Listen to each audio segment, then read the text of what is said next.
ഈ മഹായോഗത്തെ അഭിസംബോധന ചെയ്യാൻ ലഭിച്ചത് കർത്താവിൻ്റെ പരമ കാരുണ്യവും സ്നേഹവുമാണ് എന്ന് ഞാൻ കരുതുന്നു. ഒരു നിമിഷം കൂടി യേശുവിനെ ഉയർത്തുവാൻ കഴിയുക എന്നത് മറ്റെന്തിനേക്കാളും വിലയേറിയ ഒരനുഭവമായി ഞാൻ കാണുന്നു. തുടർന്ന് ഇതര മുഖവുരകൾ കൂടാതെ നമ്മൾ വചനത്തിലേക്ക് കടക്കുകയാണ്. സാധാരണഗതിയിൽ ഇത്തരം യോഗങ്ങളിൽ ഒത്തിരി സമയം സംഘാടകർ വെറുതെ കളയാറുണ്ട്. ഞങ്ങളോടൊക്കെ പറയാറുണ്ട്, നേരത്തെ വരണം. ഞങ്ങൾ നേരത്തെ ചെല്ലും. പക്ഷേ ഈ സ്റ്റേജിൽ ഇരുന്നിരുന്ന് 8 മണി 8:30 ആകുമ്പോഴാണ് ചിലർ സമയം തരുന്നത്. സമയം ഇല്ലെന്ന് പറയാൻ അരമണിക്കൂർ കളയും. വല്ലാത്തൊരു വീടയാണ്. നമ്മളത് തയ്യാറാക്കി വന്നിട്ടുള്ള ഒരു സന്ദേശം പെട്ടെന്ന് അവിടെ വെച്ച് മാറ്റേണ്ടി വരും. പിന്നെ ധൃതി പിടിച്ചത് ഒന്ന് പറഞ്ഞു തീർക്കണം. അങ്ങനെ ചില പ്രശ്നങ്ങൾ ചിലയിടത്ത് വരും. അതുപോലെ ചില ആളുകൾ ഈ ശബ്ദ സംവിധാനത്തിലും ഒത്തിരി പ്രശ്നങ്ങളാണ്. കഴിവതും നിങ്ങൾ എവിടെ സൗണ്ട് വിളിക്കുമ്പോഴും ഈ പാട്ട് പാടുന്ന സഹോദരന്മാരോട് തന്നെ പറഞ്ഞാൽ അവർ ഇത് സജ്ജീകരിച്ചു കൊണ്ടുവരും. അവർക്ക് സ്ഥിരം ഞങ്ങളുടെയൊക്കെ ഈ ശബ്ദം അറിയാം. പ്രത്യേകിച്ചൊന്നും പറയണ്ട, അവരെ നിരന്തരം കാണുന്നതാണ്. ഞാൻ അടുത്ത കാലത്ത് മറക്കാനാവാത്ത ഒരു സിസ്റ്റത്തിൽ കൂടി പ്രസംഗിച്ചു. ഈ വാസ്കോ ഡി ഗാമ കേരളത്തിൽ വന്നപ്പോൾ അദ്ദേഹം ഉപയോഗിച്ച മൈക്രോഫോണാണെന്ന് തോന്നുന്നു. അത്രയും പുരാവസ്തുവിൽ കൂടി സംസാരിക്കേണ്ടി വന്നു. എന്നാൽ വളരെ മനോഹരമായി സജ്ജീകരണങ്ങളെല്ലാം ഓർത്ത് ദൈവത്തെ സ്തുതിക്കുന്നു. പ്രിയ ബാവുച്ചാനെ കർത്താവ് സമൃദ്ധമായിട്ട് അനുഗ്രഹിക്കട്ടെ. താൻ ജനിച്ചു വളർന്ന ദേശത്ത് ഇങ്ങനെ ഒരു സുവിശേഷ ഘോഷണത്തിന് അവസരം സംജാതമാക്കി. അദ്ദേഹം പുതുപ്പള്ളിയിൽ താമസിക്കുമ്പോൾ ആ വീടിൻ്റെ മുറ്റത്തും ഞാൻ പ്രസംഗിച്ചിട്ടുണ്ട്. അതിനുശേഷം കുമളിയിൽ അദ്ദേഹം തൻ്റെ പ്രവർത്തന മേഖല മാറ്റി അവിടെയും പലയാവർത്തി പ്രസംഗിക്കാൻ കർത്താവ് ഭാഗ്യം തന്നു. ഇന്നൊരു രാത്രി കൂടി നമുക്കിങ്ങനെ ലഭിച്ചു. ഞാനിനി ഒന്നും മുഖവുര പറയാതെ ഒരു വചനം വായിച്ച് നിങ്ങളെ അതിലേക്ക് ശ്രദ്ധ ക്ഷണിക്കാൻ ആഗ്രഹിക്കുന്നു. ഞാൻ തന്നെ വായിക്കാം, നിങ്ങൾക്ക് അത് ശ്രദ്ധിച്ചിരിക്കാം. വിശുദ്ധ പൗലോസ് ഗലാത്യർക്ക് എഴുതിയ ലേഖനം 5-ാം അധ്യായം നമുക്ക് മനഃപ്പാഠം അറിയാം. എങ്കിലും വേദപുസ്തകം തുറന്നത് വായിക്കുന്നത് സന്തോഷമാണ്. 1-ാം വാക്യം: സ്വാതന്ത്ര്യത്തിനായി ക്രിസ്തു നമ്മെ സ്വതന്ത്രരാക്കി, ആകയാൽ അതിൽ ഉറച്ചു നിൽക്കുകയും അടിമനുഖത്തിൽ പിന്നെയും കുടുങ്ങിപ്പോകരുത്. മഹത്തരമായ ഈ വചനത്തിനായി ദൈവത്തിന് സ്തോത്രം. അപ്പോസ്തലൻ സുശക്തമായ ഒരാഹ്വാനം നമുക്കിവിടെ നൽകുകയാണ്. അതിൽ ഏതൊരു മനുഷ്യനും ഏറെ കേൾക്കാൻ ആഗ്രഹിക്കുന്ന ഒരു പദം കിടക്കുന്നു: സ്വാതന്ത്ര്യം. ഈ പദത്തിൻ്റെ അർത്ഥം നമുക്ക് വേണ്ടത്ര ആസ്വദിക്കാൻ പറ്റാത്തത് നമ്മൾ സ്വതന്ത്രരായതുകൊണ്ടാണ്. കേരളം പോലെ ഒരു സംസ്ഥാനത്ത് നാം ഉപയോഗിക്കുന്ന സ്വാതന്ത്ര്യം വളരെ വിശാലമാണ്. എന്നാൽ നിങ്ങൾക്ക് ഈ സ്വാതന്ത്ര്യം എന്ന പദത്തിൻ്റെ വില മനസ്സിലാക്കണമെങ്കിൽ ഈ കയ്യിലിരിക്കുന്ന ബൈബിളുമായി സൗദി അറേബ്യയിൽ ഒന്ന് ചെന്നാൽ മതി. ഈ പുസ്തകം നിങ്ങളുടെ പക്കൽ കണ്ടാൽ ആദ്യം ഇതെടുത്തു കൊണ്ടുപോയി കേസൊക്കെ ചാർജ് ചെയ്ത അനന്തരം നിങ്ങളെ ശിക്ഷ വിധിക്കും. ആദ്യം തരുന്ന ശിക്ഷ ഇത് കീറി നുറുക്കി ഇട്ടിട്ട് അതിൽ ഇന്ധനമൊഴിച്ച് കത്തിക്കാൻ നമ്മുടെ കയ്യിൽ തന്നെ ലൈറ്റർ തരും. അത് കത്തിക്കണം. അതുകൊണ്ട് തീർന്നില്ല, ചാട്ടവാറിന് അടിക്കുകയാണ്. പിന്നെ ഒരിക്കൽ ഈ ചാട്ടവാർ അടിയേറ്റാൽ ഒരു പ്രത്യേകതയുണ്ട്: ആജീവനാന്തം ഈ ശരീരം വിറച്ചുകൊണ്ടിരിക്കും. മിക്ക ആളുകളുടെ, അപൂർവം ചിലർക്ക് അങ്ങനെയല്ല. എന്നിട്ട് ജയിലിൽ കൊണ്ടിടുകയാണ്.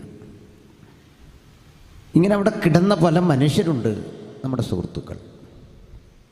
എൻ്റെ അടുത്ത സ്നേഹിതൻ പത്തനാപുരം സ്വദേശിയായ ഒരു സാങ്കുട്ടി വർഗീസ് എന്ന കർത്തൃദാസന് അവിടെ കിടക്കേണ്ടി വന്നു.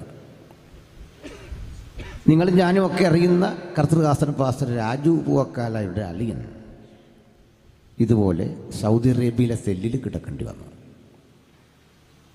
അദ്ദേഹം ഇത് കത്തിക്കാനൊന്നും പോയില്ല, നിങ്ങൾ കൊന്നോളാൻ പോകും.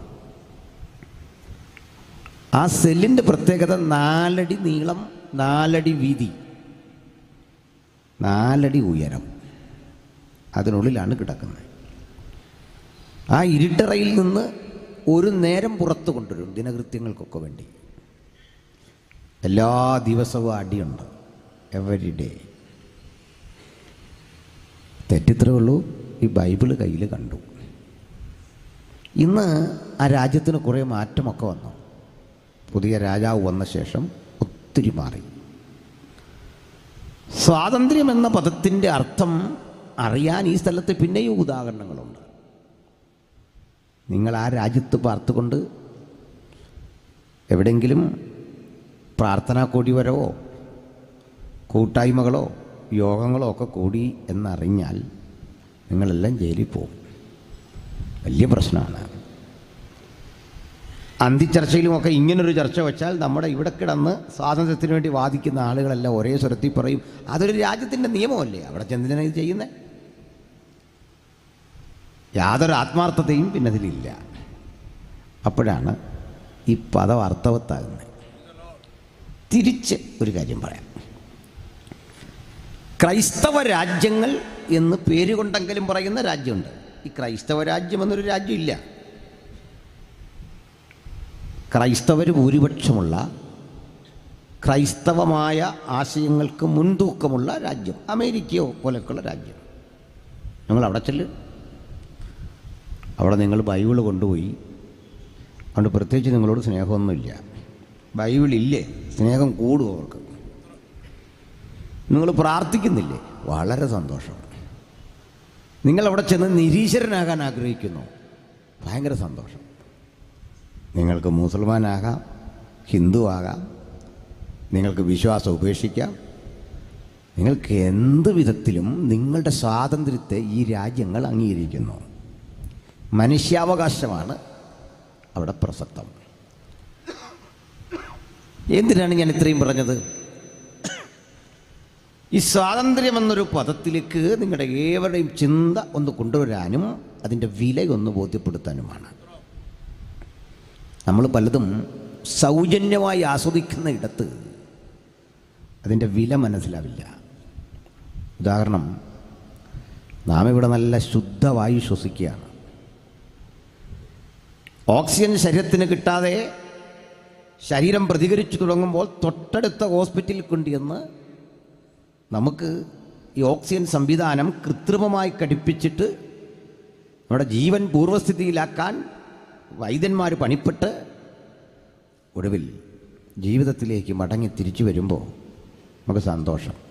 ആ സന്തോഷം പെട്ടെന്നങ്ങ് പോകും. കാരണം അവിടെ നിന്നൊരു ബില്ല് വരും. അതാ അന്ന് ആ മനസ്സിലാക്കുന്നത് തമ്പുരാൻ സൗജന്യമായി തന്ന ഈ പ്രാണവായുവിൻ്റെ വില.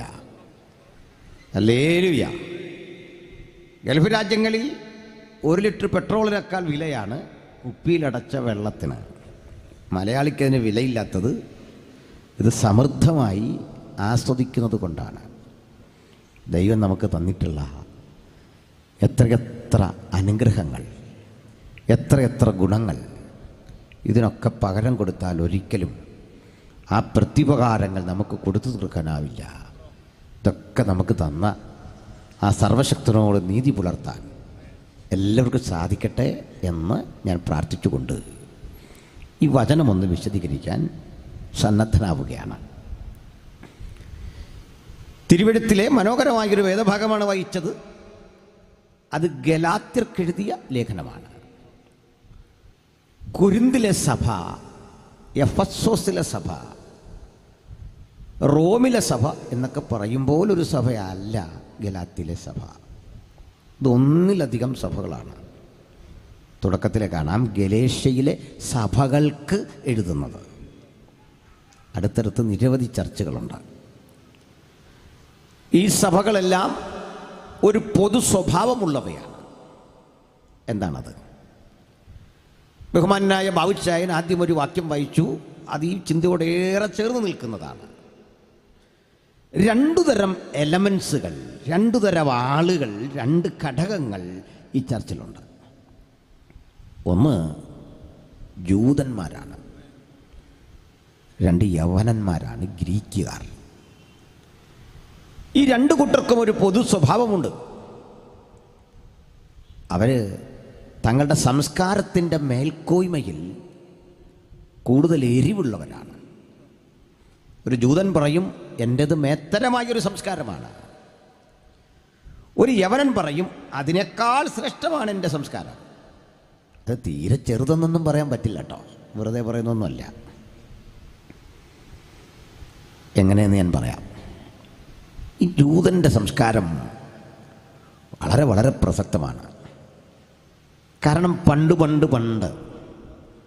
ചരിത്രാതീത കാലത്ത്, നമുക്ക് പരിചയമുള്ള മോശയുടെ കാലത്ത്, കുറെ കൂടി പിന്നോട്ടിറങ്ങാം, ചരിത്ര പുരുഷനായ അബ്രഹാമിൻ്റെ കാലത്ത്, കുറെ കൂടെ പിന്നോട്ടിറങ്ങാം, നോഹയുടെ കാലം മുതൽ വിഗ്രഹത്തെ ആരാധിക്കാതെ, സൃഷ്ടി സ്ഥിതിജാലങ്ങളെ വന്ദിക്കാതെ, ആർത്തലക്കുന്ന സമുദ്രത്തെ വന്ദിക്കാതെ, സൂര്യചന്ദ്ര നക്ഷത്രാദികളെ വന്ദിക്കാതെ, ഏക സത്യ ദൈവത്തെ മാത്രം വന്ദിച്ചു പോരുന്ന ഒരു ജനത. ഇന്നും ക്ഷമിക്കണം, ക്രൈസ്തവരിലെ ചിലരെങ്കിലും പരോക്ഷമായോ പ്രത്യക്ഷമായോ വിഗ്രഹങ്ങളുടെ ഏതെങ്കിലും രൂപങ്ങളെ വന്ദിക്കുന്നു. ഭൂമിയിൽ ഒരു തരം വിഗ്രഹത്തോടും യോജിപ്പില്ലാത്ത, ആരാധനാപരമായി അംഗീകരിക്കാത്ത ഒറ്റ വിഭാഗമേ ഉള്ളൂ. അത് പെന്തക്കോസ്തുകാർ തന്നെയാണ്. വിഷമമുണ്ടോ പറഞ്ഞതിന്? ഞാൻ ആരെയും കുറ്റം വിധിച്ചല്ല, ഇതൊരു സത്യം പറഞ്ഞെന്നേ ഉള്ളൂ. വീണ്ടും പറയട്ടെ, ജൂതൻ്റെ ജീവിതത്തിൽ ഒരിക്കലും ഇതില്ല. ക്രൈസ്തവരിലെ തന്നെ ചില ആളുകൾ പറയാറുണ്ട്, ദൈവം രൂപമുണ്ടാക്കാൻ പറഞ്ഞു. എക്സാമ്പിൾ, പെട്ടകം. ദൈവം രൂപമുണ്ടാക്കാൻ പറഞ്ഞു കെരൂബുകളെ. അപ്പം ചിലതാകാമെന്നല്ലേ അതിൻ്റെ അർത്ഥം. അതുകൊണ്ടാണ് ഞങ്ങൾ ഇങ്ങനെയൊക്കെ ചെയ്യുന്നത്. അതാണ് സത്യമെങ്കിൽ ഏറ്റവും അധികം ഇങ്ങനെ ചെയ്യേണ്ടത് ജൂതന്മാരായിരുന്നു. അവരിതൊന്നും ചെയ്തിട്ടില്ല ഇത്രയും നാളായിട്ട്, ഇന്ന് വരെ. ആദ്യം വേദഗ്രന്ഥം കിട്ടിയ ജൂതന് അത്തരമൊരു ദർശനമില്ല, കാഴ്ചപ്പാടില്ല. അവരുടെ വിശ്വാസത്തിൽ അവർ വളരെ തീഷ്ണതയുള്ളവരാണ്. അവർക്ക് ദൈവം യാഹ്വേ ഏകനാകുന്നു എന്ന കാഴ്ചപ്പാടാണ്. അതുകൊണ്ട് വലിയൊരു സംസ്കാരം അവർക്കുണ്ട്, ഇന്നുമുണ്ട്. ഇന്നവരുടെ സംസ്കാരമേറെ അഭിവൃദ്ധിപ്പെട്ടു. സമൂഹത്തിൻ്റെ മുൻനിരയിൽ നമുക്കവരെ കാണാം. മലയാളികളുടെ മൊത്തം ജനസംഖ്യയോളം വരില്ല ലോകത്താസകലമുള്ള ജൂതന്മാരുടെ ജനസംഖ്യ. സാങ്കേതിക രംഗത്ത് പ്രതിഭാശാലികൾക്ക് കൊടുക്കുന്ന ഏറ്റവും മികവുറ്റ പുരസ്കാരം നോബൽ സമ്മാനമാണ്. നൊബേൽ പ്രൈസ് കിട്ടിയ ശാസ്ത്രജ്ഞന്മാരുടെ ഗണമെടുത്താൽ 91 പേര് ജൂതന്മാരാണ്. ഈ നൊബേൽ പ്രൈസിന് വേണ്ടി നോമിനേറ്റ് ചെയ്തവരുടെ എണ്ണം ജൂതന്മാരുടെ പക്കൽ നിന്നെടുത്താൽ 230 പേരുടെ പേരുണ്ട്. അതിൽ നിന്ന് 91 പേരെടുത്ത്. അപ്പോൾ ഇത്രയും യോഗ്യരാണെന്നർത്ഥം. എത്ര മലയാളികളുണ്ടെന്ന് കണക്കൂട്ടിയാൽ മതി. നമ്മളെന്തോ വലിയ ശ്രേഷ്ഠന്മാരാണ് നമ്മളെ ധാരണ. ഇനിയുണ്ട്, നമുക്ക് വീണ്ടും ചിന്തിക്കാം. ഞാൻ നമ്മളുടെ പ്രിയ നിരീശ്വരന്മാരായ സുഹൃത്തുക്കളുമായി അല്പം ചർച്ചകൾക്ക് പോകുന്ന ഒരാളാണ്. പലപ്പോഴും എത്തിസ്റ്റുകൾ, നിരീശ്വരന്മാർ സംസാരിച്ച് വരുമ്പോൾ നമ്മുടെ കുട്ടികളോടുമൊക്കെ പറയും, നമുക്ക് ശാസ്ത്രബോധം വേണം. തീർച്ചയായിട്ടും ശാസ്ത്രമാണ് പ്രധാനം, ശാസ്ത്രബോധം വേണം. അല്ലാതെ ഉൽപ്പത്തിയിലെ കഥ വായിച്ചിരുന്നാൽ പോരാ. ദൈവം കളിമണ്ണ് കുഴച്ച് മനുഷ്യനെ ഉണ്ടാക്കി, അങ്ങനല്ല പറയേണ്ടത്. ഇത്യാദി കാര്യങ്ങളാൽ നമ്മുടെ കുട്ടികളെ ആകെ വിഷമിപ്പിക്കും. നമ്മളത് കേൾക്കുമ്പോൾ തല കുനിച്ച് പോരുമോ, ഇവർ വലിയ അറിവുള്ളവരാ. ഞാൻ ഇവരോട് ഒരിക്കൽ ചോദിച്ചു, അത് യൂട്യൂബിൽ കിടപ്പുണ്ടോ, നമ്മുടെ പ്രൊഫസർ രവിചന്ദ്രൻ മാഷും വേണ്ടപ്പെട്ടവരൊക്കെ സംസാരിച്ച് വരുന്നത് കണ്ടാൽ ഈ ശാസ്ത്രവും രവിചന്ദ്രൻ മാഷും അളിയനുമാണെന്ന് തോന്നിപ്പോവും, അത്ര ഇഴയെടുപ്പുവാണ്. പക്ഷെ ഒരു ചോദ്യം, ശാസ്ത്ര സാങ്കേതിക രംഗത്ത് ഞങ്ങൾ ശാസ്ത്രത്തിൻ്റെ വഴിയെ നടക്കണമെന്ന് ഞങ്ങളെ പഠിപ്പിക്കത്തക്ക വിധം നിരീശ്വരന്മാർ വളർന്നിട്ടില്ല. ആ പദം പറഞ്ഞത് അഹങ്കാരമല്ല, വസ്തുതയാണ്. ലോകത്ത് ഇന്ന് വരെ ശാസ്ത്ര സാങ്കേതിക രംഗത്ത് കിട്ടിയ അവാർഡുകൾ, വിശേഷിച്ച് നൊബൽ പ്രൈസിൻ്റെ കണക്കെടുത്താൽ, ഈ ബൈബിള് വായിച്ച ജൂതന്മാരോ ക്രൈസ്തവരോ ആയ ആളുകളുടെ കോൺട്രിബ്യൂഷൻ 69%. 69%. നിരീശ്വരന്മാരെ എടുത്താലോ 9%. അതും ശാസ്ത്രത്തിനല്ല, കഥ എഴുതിയനാ, സാഹിത്യത്തിനാണ്. ഇവരാ 69% കോൺട്രിബ്യൂഷൻ കൊടുത്ത് നമ്മളോട് പറയുക ശാസ്ത്രം സുപ്രധാനമാണ്, ഭയങ്കര പ്രധാന. ഇവരെ പ്രോഗ്രാമിലൊക്കെ നമ്മളെ വിളിക്കും. എന്നെ തന്നെ ഒക്ടോബറിലൊരു പ്രോഗ്രാമിന് വിളിച്ചിട്ടുണ്ട്. ഞാൻ ചെല്ലാമെന്നും പറഞ്ഞു. ഒരടവുണ്ട് ഇവർക്ക്, അതെന്താണെന്നറിയണ്ടേ. അവരുടെ ഒരാളൊരു ചോദ്യം ഇങ്ങോട്ട് ചോദിക്കും, നമ്മളൊരു ഉത്തരം പറയും. വീണ്ടും ആ ചോദ്യം ചോദിച്ചവനിലേക്ക് കൊണ്ടില്ലും അവതാരകൻ കൺക്ലൂഡ് ചെയ്യും, തീർന്നു. ഞാൻ പറഞ്ഞു, നിങ്ങൾ വിഷമിക്കേണ്ട, ഞാനൊരു പ്രോഗ്രാം വെക്കാം, നിങ്ങൾക്ക് ഇഷ്ടം പോലെ സമയം കിട്ടിയില്ലെന്ന് പറയരുത്, എന്തു ചെലവും വഹിച്ച് നിങ്ങളെ കൊണ്ടുവരാം. അങ്ങനെ കളി കാര്യമായി. ഈ ഏപ്രിൽ 29, അതായത് വരുന്നതിൻ്റെ അടുത്ത ശനി, കോട്ടയം ജില്ലയിൽ പാമ്പാടി യാക്കോബ സഭ ഓർത്തഡോക്സ് ചർച്ചിൻ്റെ ഒരു ഓഡിറ്റോറിയം ഉണ്ട്, GMD എന്നതിൻ്റെ പേരെന്ന് തോന്നുന്നു. അവിടെ നമ്മളൊരു പ്രോഗ്രാം വെച്ചിരിക്കുകയാണ്. യുക്തിവാദികളുടെ സംസ്ഥാന പ്രസിഡന്റ് ഉണ്ട്, നമ്മുടെ ജോസ് കണ്ടത്തിൽ എന്നൊരു സാറുണ്ട്, അനൂപ് ഐസക് എന്നൊരു സാറുണ്ട്. നമ്മൾ സാധാരണ മനുഷ്യരുള്ളൂ. ഞാനും 2 കുട്ടികളുമാണ്. എൻ്റെ കുട്ടികളാണ്, മക്കളല്ല, നമ്മുടെ സ്പിരിച്വൽ കുട്ടികളാണ്. നിങ്ങൾ ആവശ്യത്തിന് സംസാരിച്ചോണം, ഞങ്ങളുടെ മറുപടി വരും. സമയം കിട്ടില്ലെന്ന് പറയുന്നത് പിന്നെയും തരും, ഒരു ദിവസം മുഴുവൻ എടുത്തേക്കാണ്. പറ്റുമെങ്കിൽ നിങ്ങളും വാ.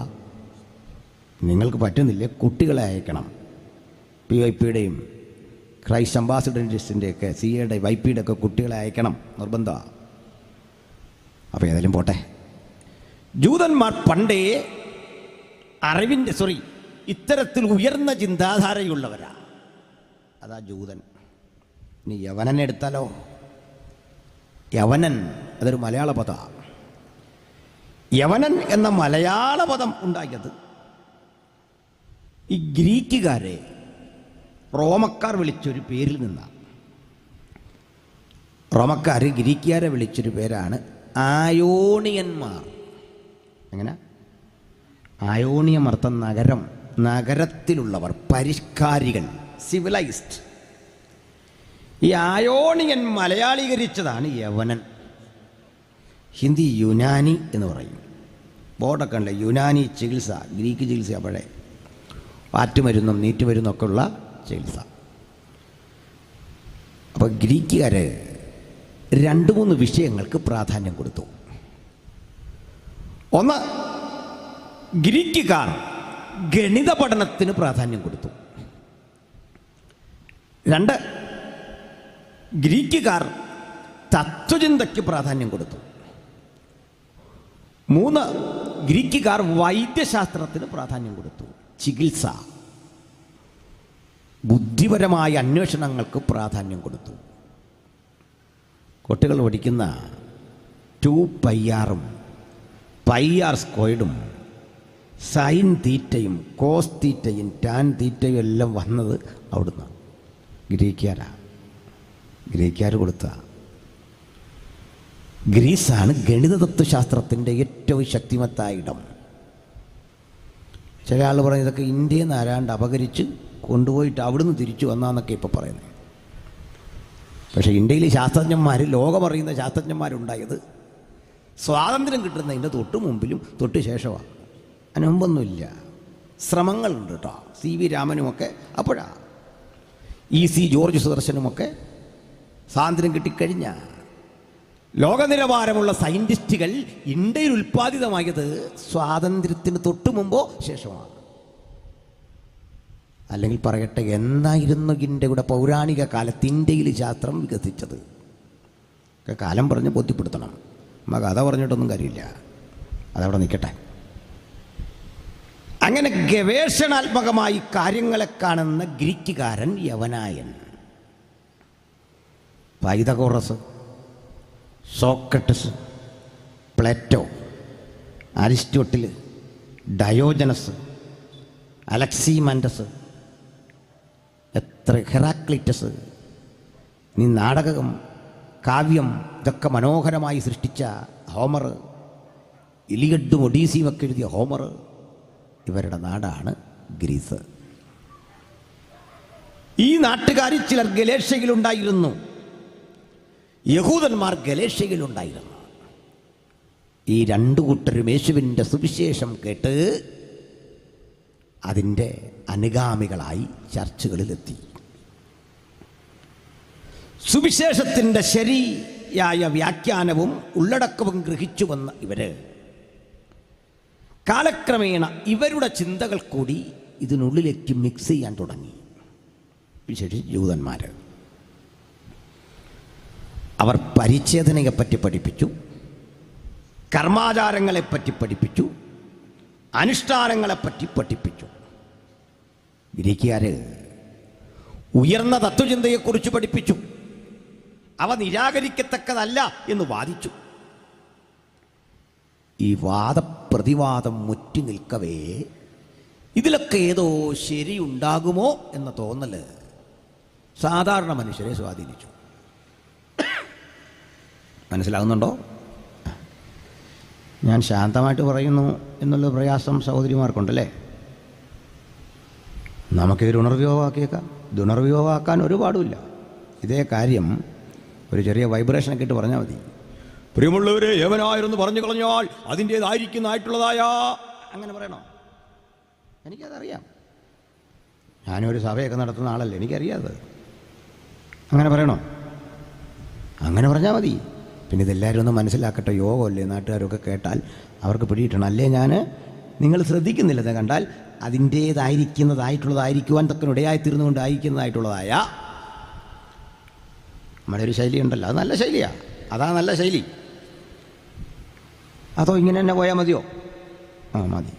ശ്രദ്ധിച്ച് കേൾക്കണം, കാര്യം മനസ്സിലാക്കണം. അതിനാണ് രണ്ട് തരം ചിന്താധാരകളെ പുൽകുന്ന ഈ സഭയ്ക്കുള്ളിൽ ഐഡിയകൾ തമ്മിൽ ക്ലാഷായി, ചിന്തകൾ തമ്മിൽ ഏറ്റുമുട്ടി.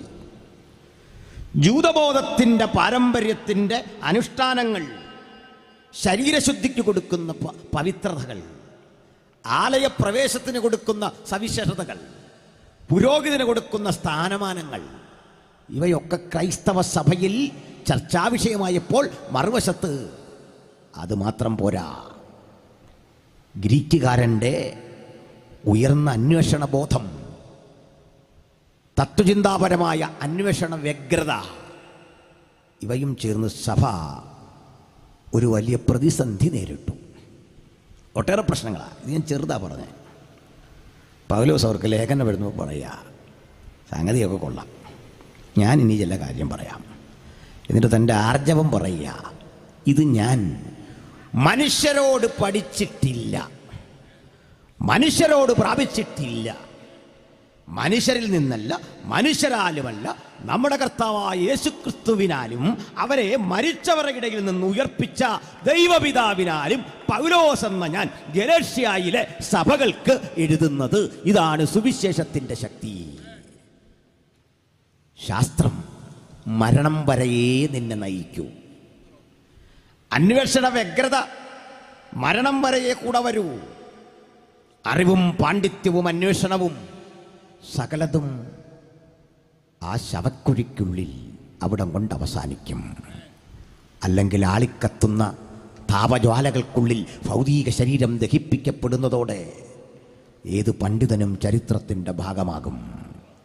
അവിടം കൊണ്ട് തീരുന്ന ഇഹലോകത്തിലെ ജ്ഞാനബോധത്തിൻ്റെ, ഇഹലോകത്തിലെ ശുദ്ധിബോധത്തിൻ്റെ മറുതലക്കൽ നിന്നുകൊണ്ട് നിത്യതയുടെ ഒരിക്കലും അവസാനിക്കാത്ത അനന്തമായ യുഗങ്ങളുടെ പദ്ധതി സാംശീകരിച്ച് സംക്ഷിപ്തമാക്കി ജനഹൃദയങ്ങളിൽ വിക്ഷേപിച്ചിട്ട് പറയുക, ഇത് മനുഷ്യരിൽ നിന്നല്ല, മനുഷ്യരോടുമല്ല, നമ്മുടെ കർത്താവായ യേശുക്രിസ്തുവിനെ മരിച്ചവർക്കിടയിൽ ഉയർപ്പിച്ച ദൈവത്താൽ അപ്പോസ്തലനായ പൗലോസ് എന്ന ഞാൻ.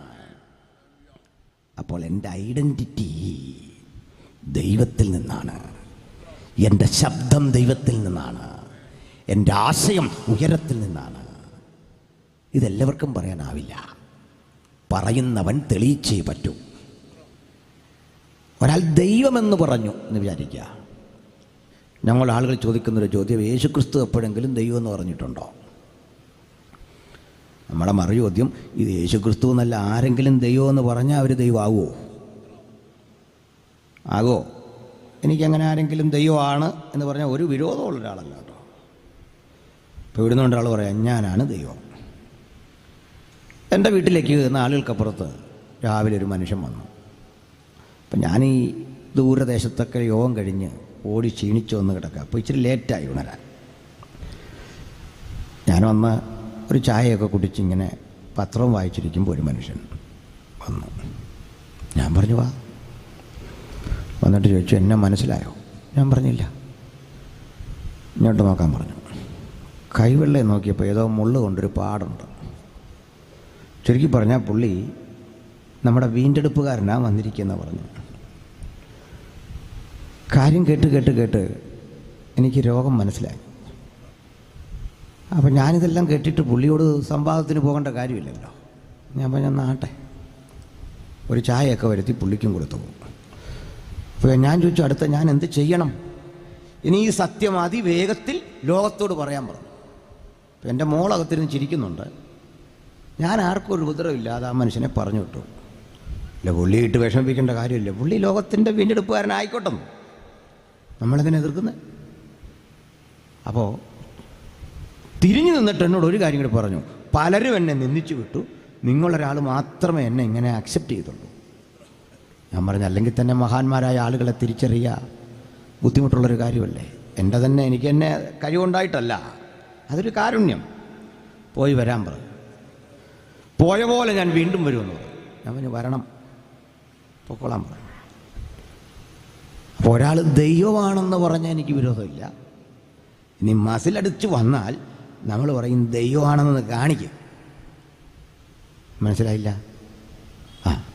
ഇപ്പം എന്നോട് ചോദിക്കുക, എന്തുകൊണ്ടാണ് ഈ ആൾ ദൈവങ്ങളെ വിശ്വസിക്കാത്തത്? അത് ദൈവമാണെന്ന് തെളിയിക്കാത്തതുകൊണ്ട്. ഉദാഹരണം, ദൈവം സ്ഥലം, കാലം, സമയം, പദാർത്ഥം ഇതിന് വിധേയനല്ല ദൈവം. മനസ്സിലായോ? ഇല്ല, പറഞ്ഞുതരാം. സജീവത്തൂർ പോയോ? പോട്ടെ. ഉദാഹരണം പറയാൻ നോക്കിയാ ബാബുച്ചാനെ അങ്ങ് വിട്ടേക്കാന്ന് ഓർത്തു. ചെറിയ പിള്ളേരൊക്കെ ഉണ്ട്, അങ്ങനെ നോക്കി പറഞ്ഞാ. ഞാൻ വർഷങ്ങൾക്കപ്പുറത്ത് അജിപുത്തൂരിനെ കാണുമ്പോൾ ആൾ തീരെ ചെറുപ്പമാണ്, ഞാനും ചെറുപ്പമാണ്. ഇപ്പം എൻ്റെ തലയൊക്കെ നരച്ചു. അപ്പം നമുക്ക് ഈ പ്രായമായി എന്നൊരു ബോധമുണ്ട്. നമ്മുടെ ആ വിഷമം മാറുന്നത് അജിപുത്തൂരിനെ പോലെ തിരിച്ച് കാണുമ്പോഴാണ്. കാരണം പുള്ളിക്കും മാറ്റമായി. ബാബുച്ചാനെ കാണുമ്പോഴും ഇങ്ങനെ മുടിയൊന്നും ഇത്രയും നരച്ചിട്ടില്ല. പിന്നെ എൻ്റെ ആ വിഷമം മാറുന്നത് ബാബുച്ചാനെ ഒന്നുകൂടെ നോക്കുമ്പോൾ നമ്മുടെ ആ വിഷമം മാറി. ഇങ്ങനെ നമുക്ക് തമ്മിൽ ആശ്വസിക്കാനേ പറ്റൂ. കാരണം എന്താ?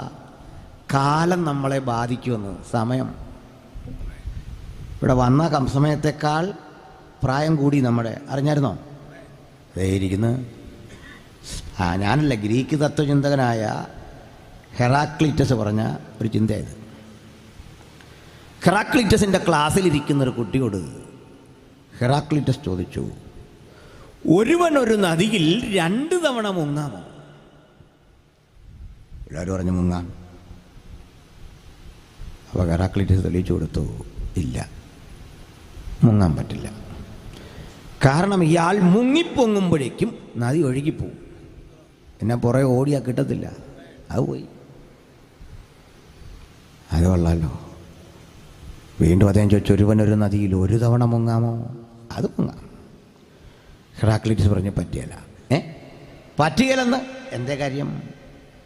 മുങ്ങിപ്പൊങ്ങുമ്പോഴേക്കും ഞാനല്ലാതായി, എൻ്റെ പ്രായം കഴിഞ്ഞു പോയെന്ന്. ഒത്തിരിയല്ല, ഒരു മില്ലിക്ക്. മനസ്സിലായില്ല? ഈ യോഗം തുടങ്ങിയ സമയത്തേക്കാൾ നമ്മുടെ പ്രായം ഒത്തിരി കഴിഞ്ഞെന്ന്.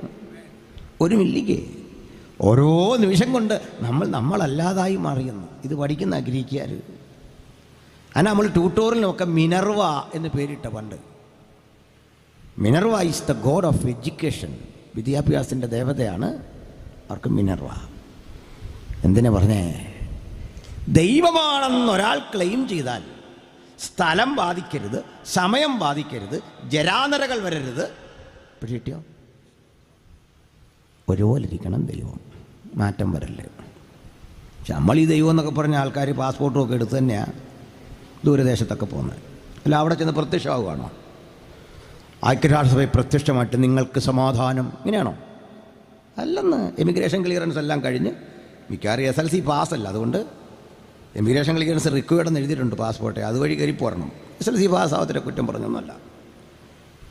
മനസ്സിലായില്ലേ? ECR എന്ന പാസ്പോർട്ടെ പ്രത്യേകിച്ച് എഴുതിയിട്ടുണ്ട്. അതുവഴി കയറി കൗണ്ടർ വേറെയാ.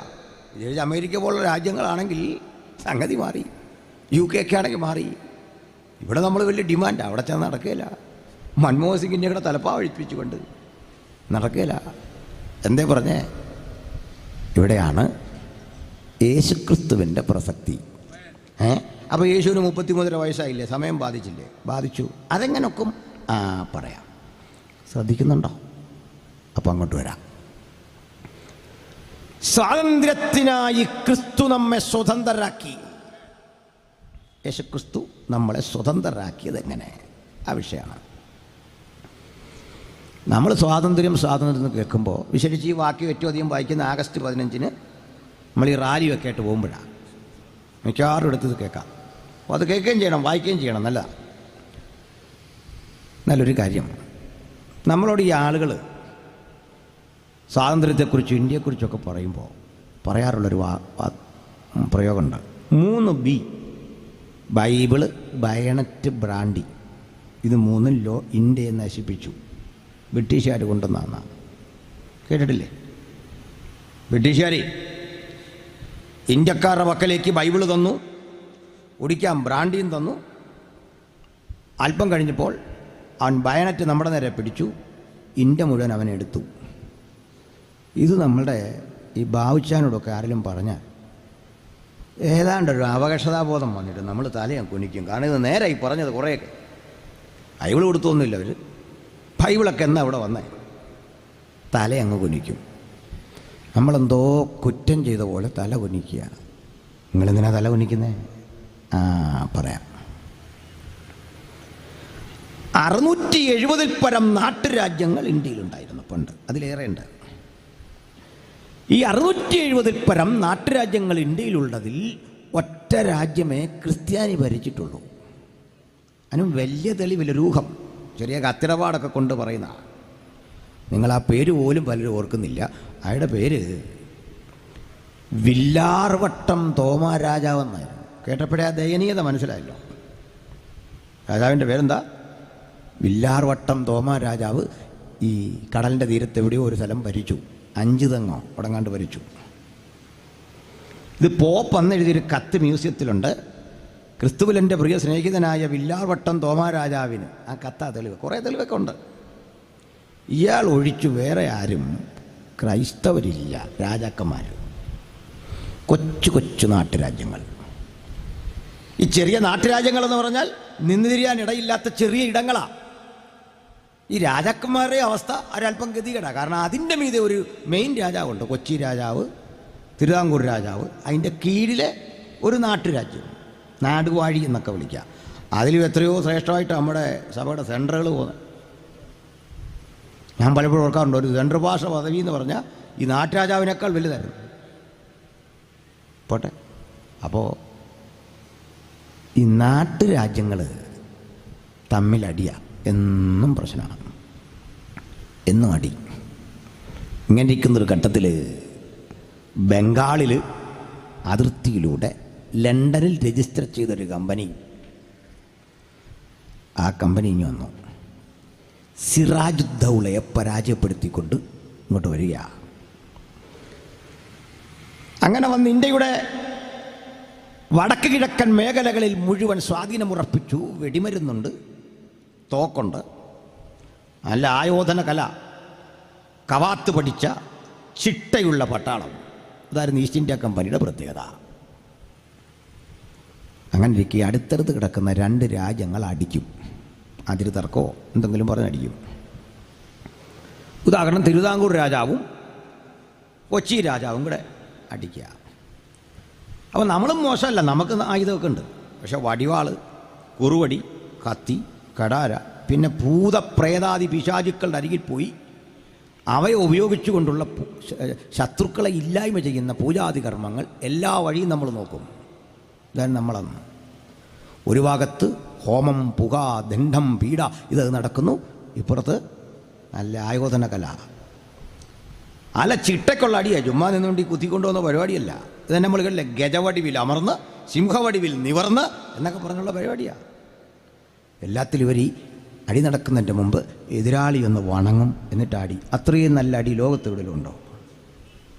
ഇവിടെയും കണ്ടിട്ടുണ്ട്. എതിരാളി ഒന്ന് വണങ്ങിയിട്ട് കയറി അടിക്കുക. ഇതായിരുന്നു അങ്ങനെ ചിട്ടയുള്ള അടി. ഇങ്ങനെ വരുമ്പോൾ ഒരു രാജ്യം തോറ്റുപോകുമെന്ന് ഉറപ്പുണ്ടെങ്കിൽ അവർ ഈസ്റ്റ് ഇന്ത്യ കമ്പനിയെ വിളിച്ചിട്ട് പറയും, ഞങ്ങളെ ഒന്ന് സഹായിക്കണം, ആ തോക്കും കിടന്ന് വരണം. അവരറിയാം, വരാം, നിങ്ങളെ ഇനി ആരും ഒന്നും ചെയ്യല, ഈ രാജ്യത്ത് ഞങ്ങൾ നോക്കിക്കൊള്ളാം, ഇയാളും വരില്ല, സാമന്തന്മാരും വരില്ല, ഞങ്ങൾ നോക്കിക്കൊള്ളാം. പക്ഷേ ഞങ്ങൾക്കിവിടെ കൃഷി ചെയ്യാൻ സ്ഥലം തരണം, പ്രത്യുപകാരമായിട്ട് ഭൂമി തരണം, ഞങ്ങൾക്ക് പട്ടാളക്കാരുടെ സംരക്ഷണത്തിന് വേണ്ടി ക്വാർട്ടേഴ്സ് ഉണ്ടാക്കണം. ഇതെല്ലാം ഇവന് 90 വർഷത്തേക്ക് പതിച്ചം കൊടുക്കും. മനസ്സിലായില്ലേ? ഇതെല്ലാം പതിച്ച് കൊടുത്ത് ഇവനെ ഇങ്ങനെ ചുറ്റും നിർത്തിയിട്ട് അടിവരിക. അടിവരുമ്പോൾ ഒരു രാജ്യം ചെല്ലുന്നു, പടയാളികൾ റെഡിയായിട്ട് നിൽക്കുന്നു. പടയാളികൾ മുമ്പ് പറഞ്ഞ പോലെ ഇങ്ങനെ കരം കൂപ്പി വിസിൽ മുഴങ്ങി ആ കടകനും പൂഴിക്കടകനും ഒക്കെ പറഞ്ഞ് ചാടി കുരിശുപൊട്ടും മുച്ചോടും ഒക്കെ നടത്തി അങ്ങോട്ട് ചെന്നിട്ട് പറഞ്ഞു, സിംഹവടിവിൽ അമർന്നു, ഗജവടിവിൽ നിവർന്നു. ജീവിതത്തിൽ ഗജവടി എന്താണെന്നറിയാത്ത, രാഹുകാലം എന്താണെന്ന് കേട്ടിട്ടില്ലാത്ത, ഗുളിക നുതിച്ചോന്നറിയാത്ത സായിപ്പ് തോക്കെടുത്ത് കാച്ചി. ഞാൻ രാഹുലീശ്വരോട് ചോദിച്ച ചോദ്യമായത്. ഇന്ത്യ മുഴുവൻ അവൻ്റെ കയ്യിലിരുന്നു. ഇന്ത്യ പോയത് എങ്ങനെയാണെന്ന് മനസ്സിലായോ? കണ്ടോ? നമ്മളാരാണ്ട് കൊടുത്ത ഈ വില്ലാർവട്ടം തോമാരാജ ഒഴികെ ഒരാളും ഇല്ലായിരുന്നു. നമ്മളാരാണ്ട് കൊടുത്താണ് ബ്രിട്ടീഷുകാരെ. നമ്മളാരാണ്ട് ഫോൺ ചെയ്ത് വരുത്തിയാണ് ഇവരെ ഇങ്ങോട്ട്. ആരാച്ചാ കൊണ്ടുവന്ന് പറ. ഇവനെ ഇറക്കിയതാരാ? അതറിയണമല്ലോ. അവനെ ഇവിടെ ഇറക്കിയതാരാ? എന്തെങ്കിലും സന്തോഷമില്ലേ? സ്വാതന്ത്ര്യം എന്താണെന്ന് പറയാനാ സുഹൃത്തെ? ഇവനെ നമ്മളിറക്കിയതല്ല, ഇറക്കിയ കക്ഷികൾ വന്ന് ഇന്ന് നമ്മളോട് ചോദിക്കുക, ബ്രിട്ടീഷുകാരെ ചെയ്തു, അറിയോ? നീ കരയും മാറിയിരുന്നു. ഞങ്ങളാരും കൊടുത്താണോ? നമ്മളാരും കൊടുത്തതല്ല. രാജ്യം മുഴുവൻ തീരെഴുതി അങ്ങ് കൊടുത്തു. അവൻ ആവശ്യത്തിന് കൊള്ളയടിച്ചു. ഇഷ്ടം പോലെ തേക്ക് തടി, കുരുമുളക്, കയറ്, ടൈറ്റാനിയം, ഈ ആനക്കൊമ്പ് അടിച്ചു മാറ്റി മൊത്തം. അപ്പം അതിനു മുമ്പ് നമ്മളോ, അവൻ വരുന്നതിന് മുമ്പ് ഡച്ചുകാർ, അതിനു മുമ്പോ പോർച്ചുഗീസുകാർ, അതിൻ്റെ ഇടയ്ക്കോ മുഗളന്മാർ. ചുരുക്കി പറഞ്ഞാൽ നമ്മളൊന്നും ഒരു സ്വാതന്ത്ര്യം അനുഭവിച്ചിട്ടില്ലെന്ന് ഈ രാജ്യത്ത്. അതിനുമുമ്പ് നാട്ടുരാജാക്കന്മാർ ഭരിക്കുമ്പോഴോ 108 വിധ കരം പിരിച്ചു നാട്ടുരാജാക്കന്മാർ നമ്മളോട്. 108 വിധ കരം. തിരുവിതാംകൂർ രാജാവ് മാത്രം പിരിച്ചത് 108 തരം കരവാ. പത്രം വായിച്ചിട്ട് നമ്മൾ പറയില്ലേ, ഭയങ്കര നികുതിയാണ്, കെട്ടിടം പണിയാൻ ഭയങ്കര ചാർജാന്നൊക്കെ പറയും. പക്ഷെ പണ്ട് 108 വിധ കരം. ഒരുവനും മുടി വളർത്തണോ കരമടയ്ക്കും. ഫ്രീക്കന്മാർ പിള്ളേരൊക്കെ ഗതിയിട്ട് പോയെന്നാ അന്ന് ജനിച്ചിരുന്നേ. പിടി കിട്ടിയോ? എന്നാൽ മുടി മുറിച്ചേക്കാന്ന് വെച്ചാലോ അതിന് വേറെ കരം. മുടി വെട്ടുന്നതിന് കരം, പെരുവഴി നടക്കുന്നതിന് കരം, അമ്മ മാറ് മറയ്ക്കുന്നതിന് കരം. അവ തലക്കരം, മുലക്കരം, കുടിക്കരം, കിടക്കരം, നടക്കരം. 108 കരമാണ് പിരിച്ചെടുക്കുന്നേ രാജാക്കന്മാരെ. എന്നിട്ട് ജനാധിപത്യം വാഴുകല്ല, നമ്മൾ പ്രജയാ. ഏറാൻ മൂളികളായി നിൽക്കണം നമ്മൾ. റാൻ. നിങ്ങൾക്കെന്നാ അധികാരം കിട്ടിയെന്നറിയോ? എനിക്കെന്നാ അധികാരം കിട്ടിയേ? 47 ശേഷം. ആ അധികാരം എങ്ങനെ വന്നത്?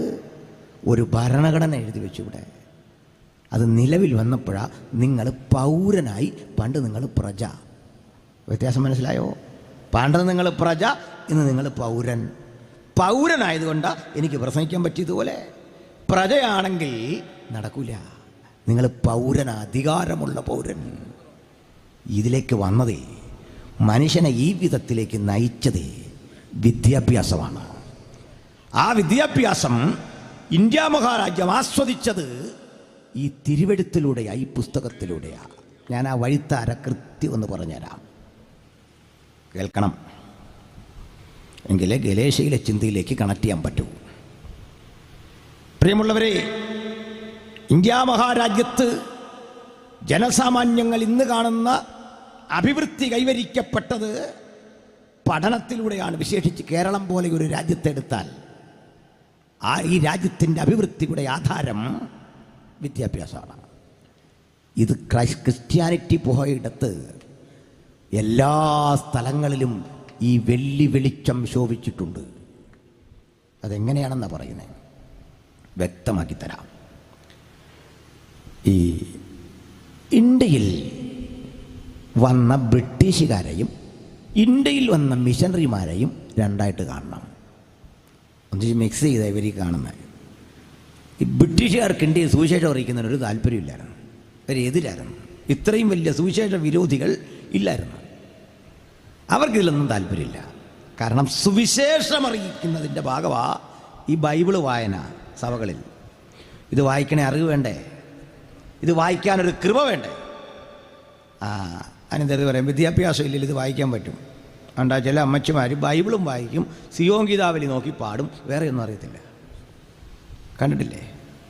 സിയോൻ ഗീതാവലി കറക്റ്റ് എടുക്കുക. അമ്മച്ചിമാർ ധാരണ ഇതും കൂടെ വന്നതെന്നാ. ആയിക്കോട്ടെ, നല്ല കാര്യം, നല്ല ഗുണമുള്ള കാര്യമല്ലേ.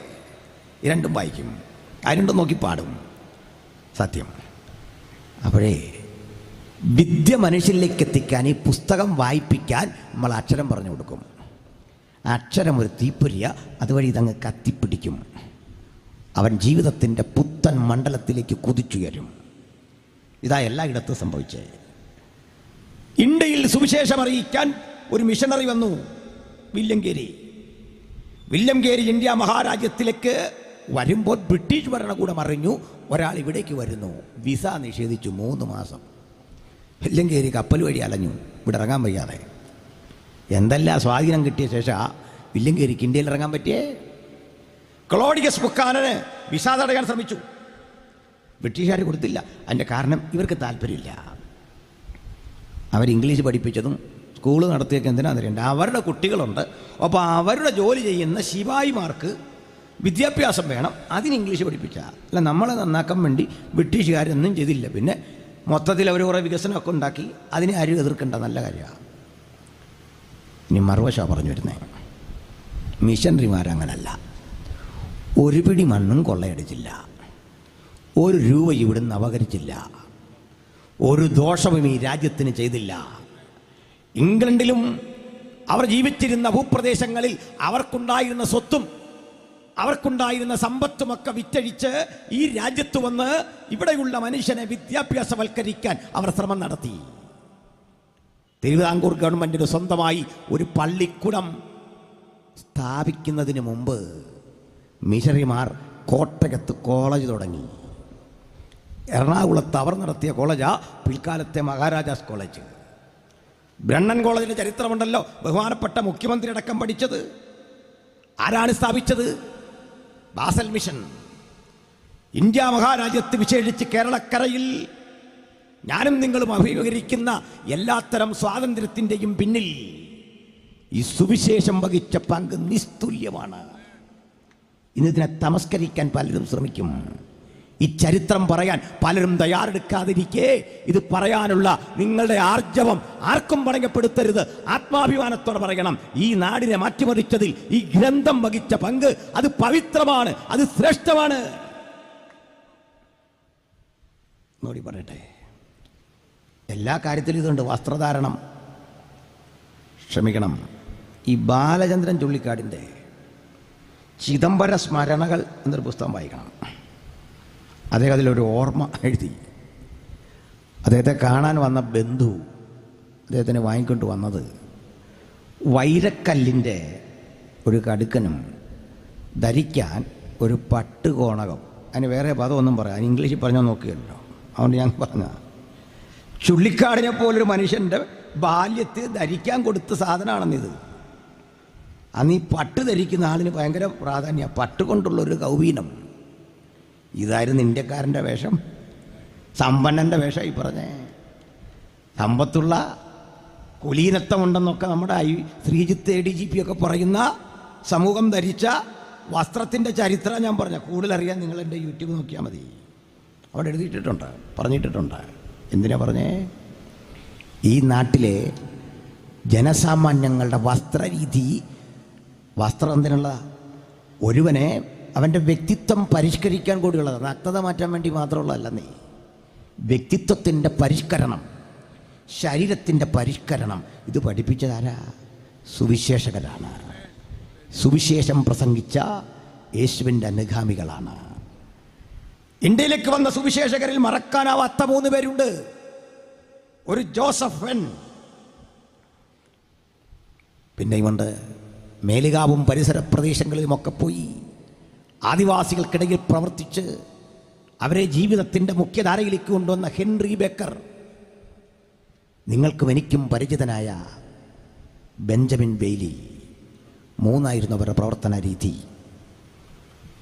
ഇവർ ജനങ്ങളിലേക്ക് ഇറങ്ങി ചതുരവടിവുള്ള മലയാള അക്ഷരത്തെ പരിഷ്കരിച്ച് വട്ടെഴുത്ത് എന്ന എഴുത്ത് രീതിയില്ലേ, ഈ വളവൊക്കെയുള്ള അക്ഷരങ്ങളെ സൗന്ദര്യവൽക്കരിച്ച് ഈ രൂപത്തിലാക്കിയത് ബെഞ്ചമിൻ ബെയ്ലി ആയിരുന്നു. ഇതേ സമയത്തങ്ങ് തലശ്ശേരിയിൽ, കണ്ണൂർ ജില്ലയിൽ ഹെർമൻ ഗുണ്ടറ്റ് എന്നറിയപ്പെടുന്ന മിഷണറി, അദ്ദേഹം മലയാള ഭാഷയ്ക്ക് വ്യാകരണമുണ്ടാക്കി, നിഘണ്ടുണ്ടാക്കി. പ്രസിദ്ധനായ അർണോസ് പാതിരി, നമ്മളെയൊക്കെ കളിയാക്കുന്ന പാതിരിമാർ, നമ്മൾ ചരിത്രം പഠിക്കണം. എന്തൊക്കെ സംഭാവനകൾ ഇന്ത്യ മഹാരാജ്യത്തിന് നമ്മൾ നൽകിയിട്ടുണ്ട്. ഇത്തരം ചർച്ചകൾ വരുന്ന ഇടത്ത് തെറി വിളിച്ചിട്ടോ ആക്ഷേപിച്ചിട്ടോ കാര്യമില്ല. വാഗ്വാദത്തിന് തയ്യാറാകണം, സംവാദത്തിന് തയ്യാറാകണം.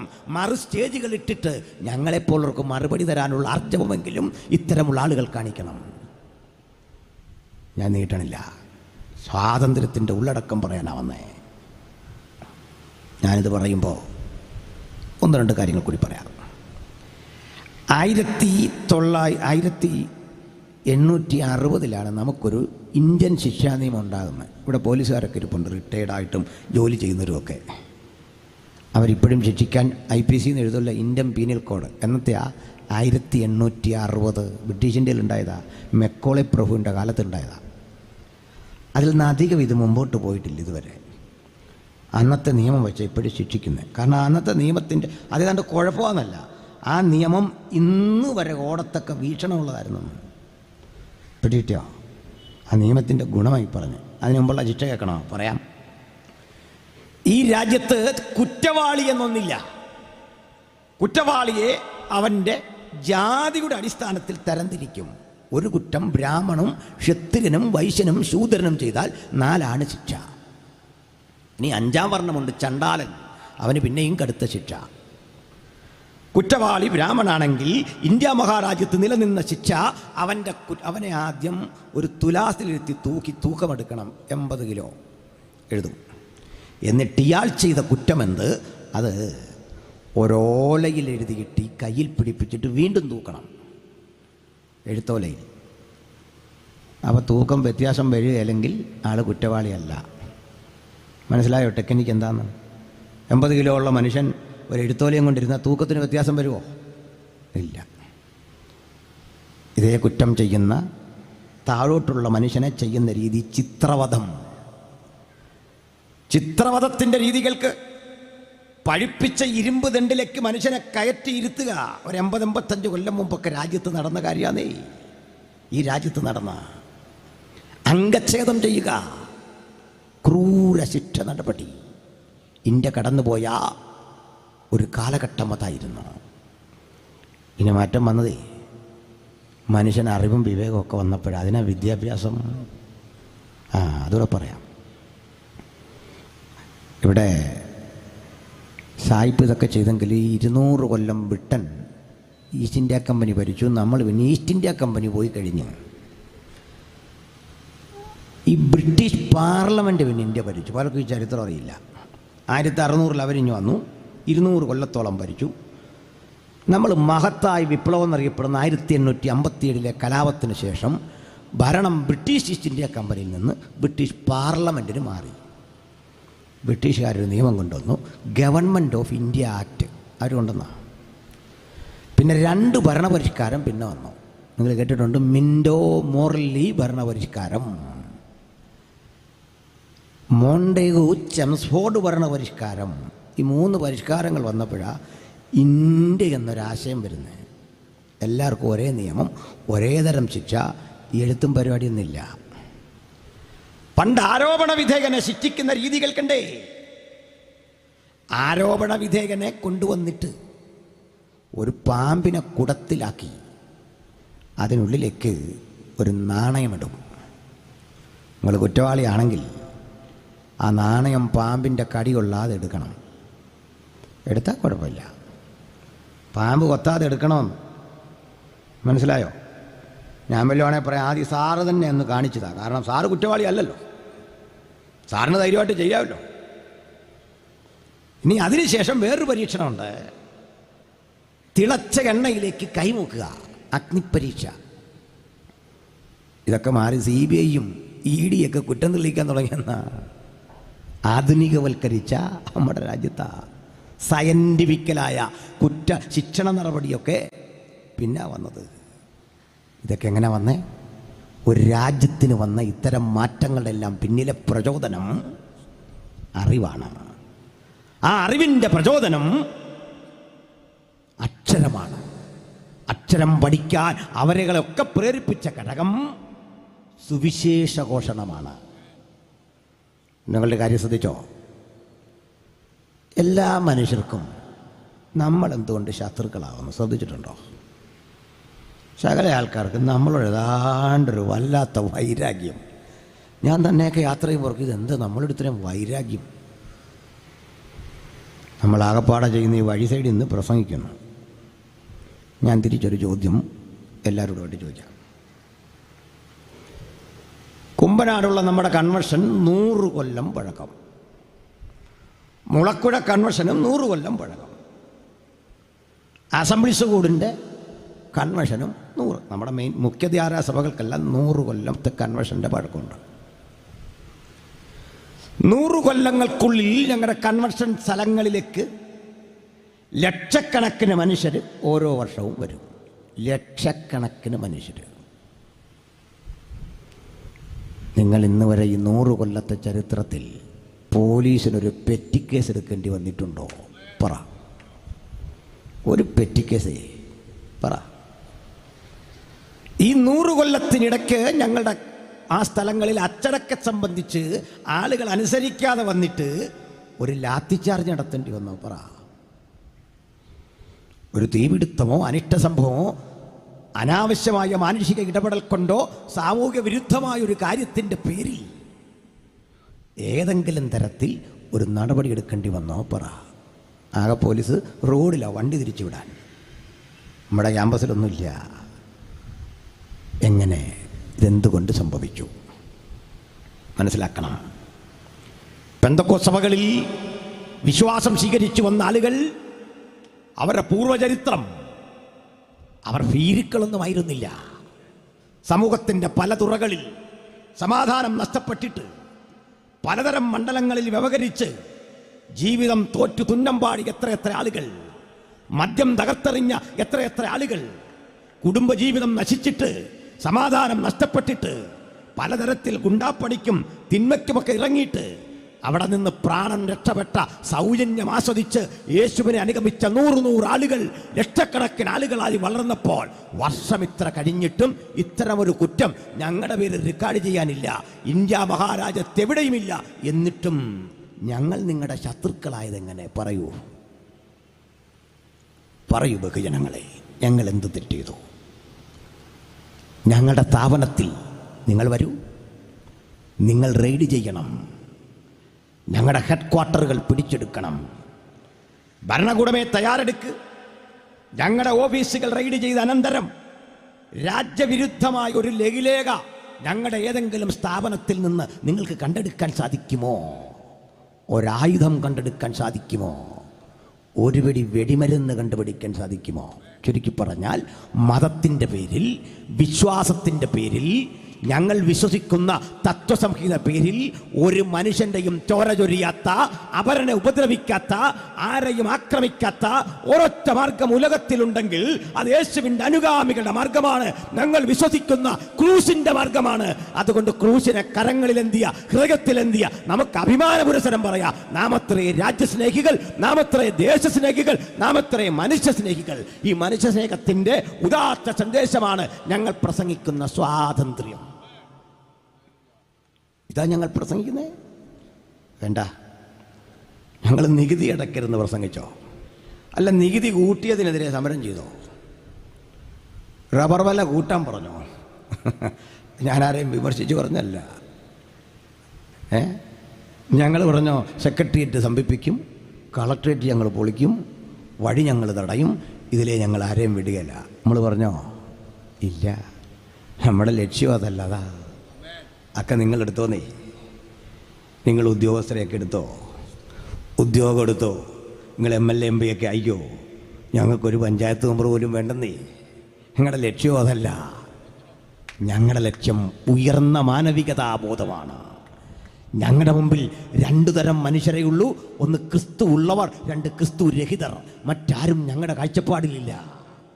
എ പേഴ്സൺ വിത്ത് ക്രൈസ്റ്റ്, ക്രിസ്തുവിനോട് കൂടെയുള്ള ഓരോ ആളും ക്രിസ്തുവിൻ്റെ ധീര സമര സേനാനികളാണ്. ക്രിസ്തുവില്ലാത്ത ഏതൊരാളും ഞങ്ങളുടെ മിഷൻ ഫീൽഡാണ്. ആ വ്യക്തിയോട് യേശുവിനെ കുറിച്ച് ഞങ്ങൾ പറയും. യേശു നിമിത്തമുള്ള സമാധാനവും സന്തോഷവും ഞങ്ങൾ വിളിച്ചു പറയും. സർവോപരി ആ നിത്യതയുടെ സന്ദേശം ഞങ്ങൾ ആ വ്യക്തിയോട് പറയും. അതിന് ഞങ്ങൾക്ക് ജാതിയില്ല, മതമില്ല, വർണ്ണമില്ല, വർഗമില്ല, ഭാഷയില്ല. എല്ലായിടത്തും എല്ലാ മണ്ഡലത്തിലുമുള്ള ഏത് മനുഷ്യരോടും സമയഭേദം കൂടാതെ ഞങ്ങൾ ഈ സുവിശേഷത്തിൻ്റെ സന്ദേശം ഉദ്ഘോഷിച്ചു കൊണ്ടിരിക്കും. അതിൻ്റെ കാരണം മറ്റൊന്നല്ല സുഹൃത്തേ, ഇത്രയും തുടർച്ചയുള്ളൊരു സന്ദേശമില്ല. അതറിയോ? പറയാം. എൻ്റെ ആദ്യ പ്രസംഗകൻ സത്യത്തി ദൂതന്മാരായി പ്രസംഗിച്ചു തുടങ്ങി. സർവ്വജനത്തിനും ഉണ്ടാകുവാനുള്ളൊരു മഹാസന്തോഷം അത് യാഥാർത്ഥ്യമായി ക്രൂശിൽ നിറവേറിക്കഴിഞ്ഞു. അതിനുശേഷം ശിഷ്യന്മാരിത് പ്രസംഗിച്ചങ്ങ് തുടങ്ങി. ആദ്യം പറഞ്ഞ സഭയിലെ ആദ്യത്തെ പ്രസംഗൻ നമ്മുടെ പത്രോസാണ്. സഭാചരിത്രത്തിൽ ചർച്ച ആരംഭിച്ച ശേഷം. അങ്ങനല്ലേ? അങ്ങനെയാണ്. ചർച്ചിനകത്തല്ല, അതും ചർച്ചിന് പുറത്തിറങ്ങി എന്നാണ് പ്രസംഗിച്ചത്. ഒന്നാമത് ഞങ്ങളെ സംബന്ധിച്ച് ഈ ചർച്ച എന്ന് പറഞ്ഞാൽ കെട്ടിടമൊന്നുമല്ല.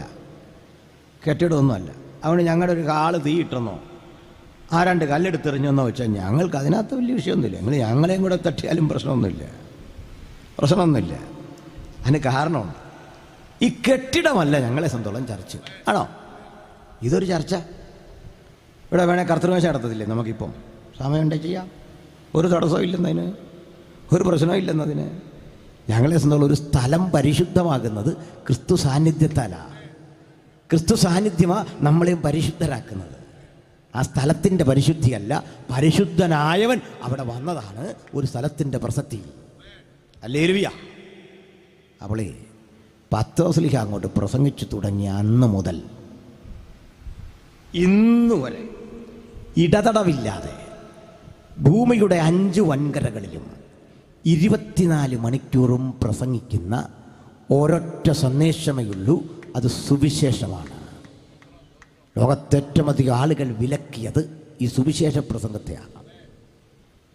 സ്തോത്രം. ഏറ്റവും അധികം എതിർത്തത് ഈ പ്രസംഗത്തെയാണ്. സുവിശേഷം പ്രസംഗത്തിനെതിരാണ്. വേറൊന്നും നമ്മളോട് ആർക്കും പ്രശ്നമില്ല. ഇടയ്ക്ക് തന്നെ നമ്മുടെ തന്നെ ഒരു സഹോദരനായ കെന്നഡി കരിമ്പുംകാല ഒരു ചർച്ചയിൽ പറയുന്നത് കേട്ടായിരുന്നു. ഇതേ വല്ലവരും കയറി അടിക്കുന്നതേ, അദ്ദേഹത്തിൻ്റെ വാക്ക് ഞാൻ അതുപോലെ പറയുക. അദ്ദേഹം പറയാം, ബൈബിളിൽ ഏതാണെല്ലാം വിവരക്കേട് എഴുതി വെച്ചിട്ടുണ്ട്. അതെല്ലാം അവിടെ ചെന്നിട്ട് നിങ്ങൾ ആളുകളുടെ മുമ്പിൽ നിന്ന് പറയാം മറ്റൊരുത്തലിനും രക്ഷയില്ലെന്ന്. അദ്ദേഹത്തിൻ്റെ വീക്ഷണത്തിലെ വിവരക്കേട് എന്താ? മറ്റൊരുത്തലിലും രക്ഷയില്ല. എന്നിട്ട് ഇതേ കക്ഷികൾ പറയും പത്രോസ് ആദ്യത്തെ. പത്രോസ് പറഞ്ഞ വെച്ചാൽ ഈ വാക്യം ഞങ്ങളാരും പറഞ്ഞല്ല. നിങ്ങൾ പത്രോസിനെയാണോ വിവരം കെട്ടണമെന്ന് വിളിച്ചേ? അത് പോട്ടെ. ഇനി മറ്റൊരുത്തലിനും രക്ഷയില്ല.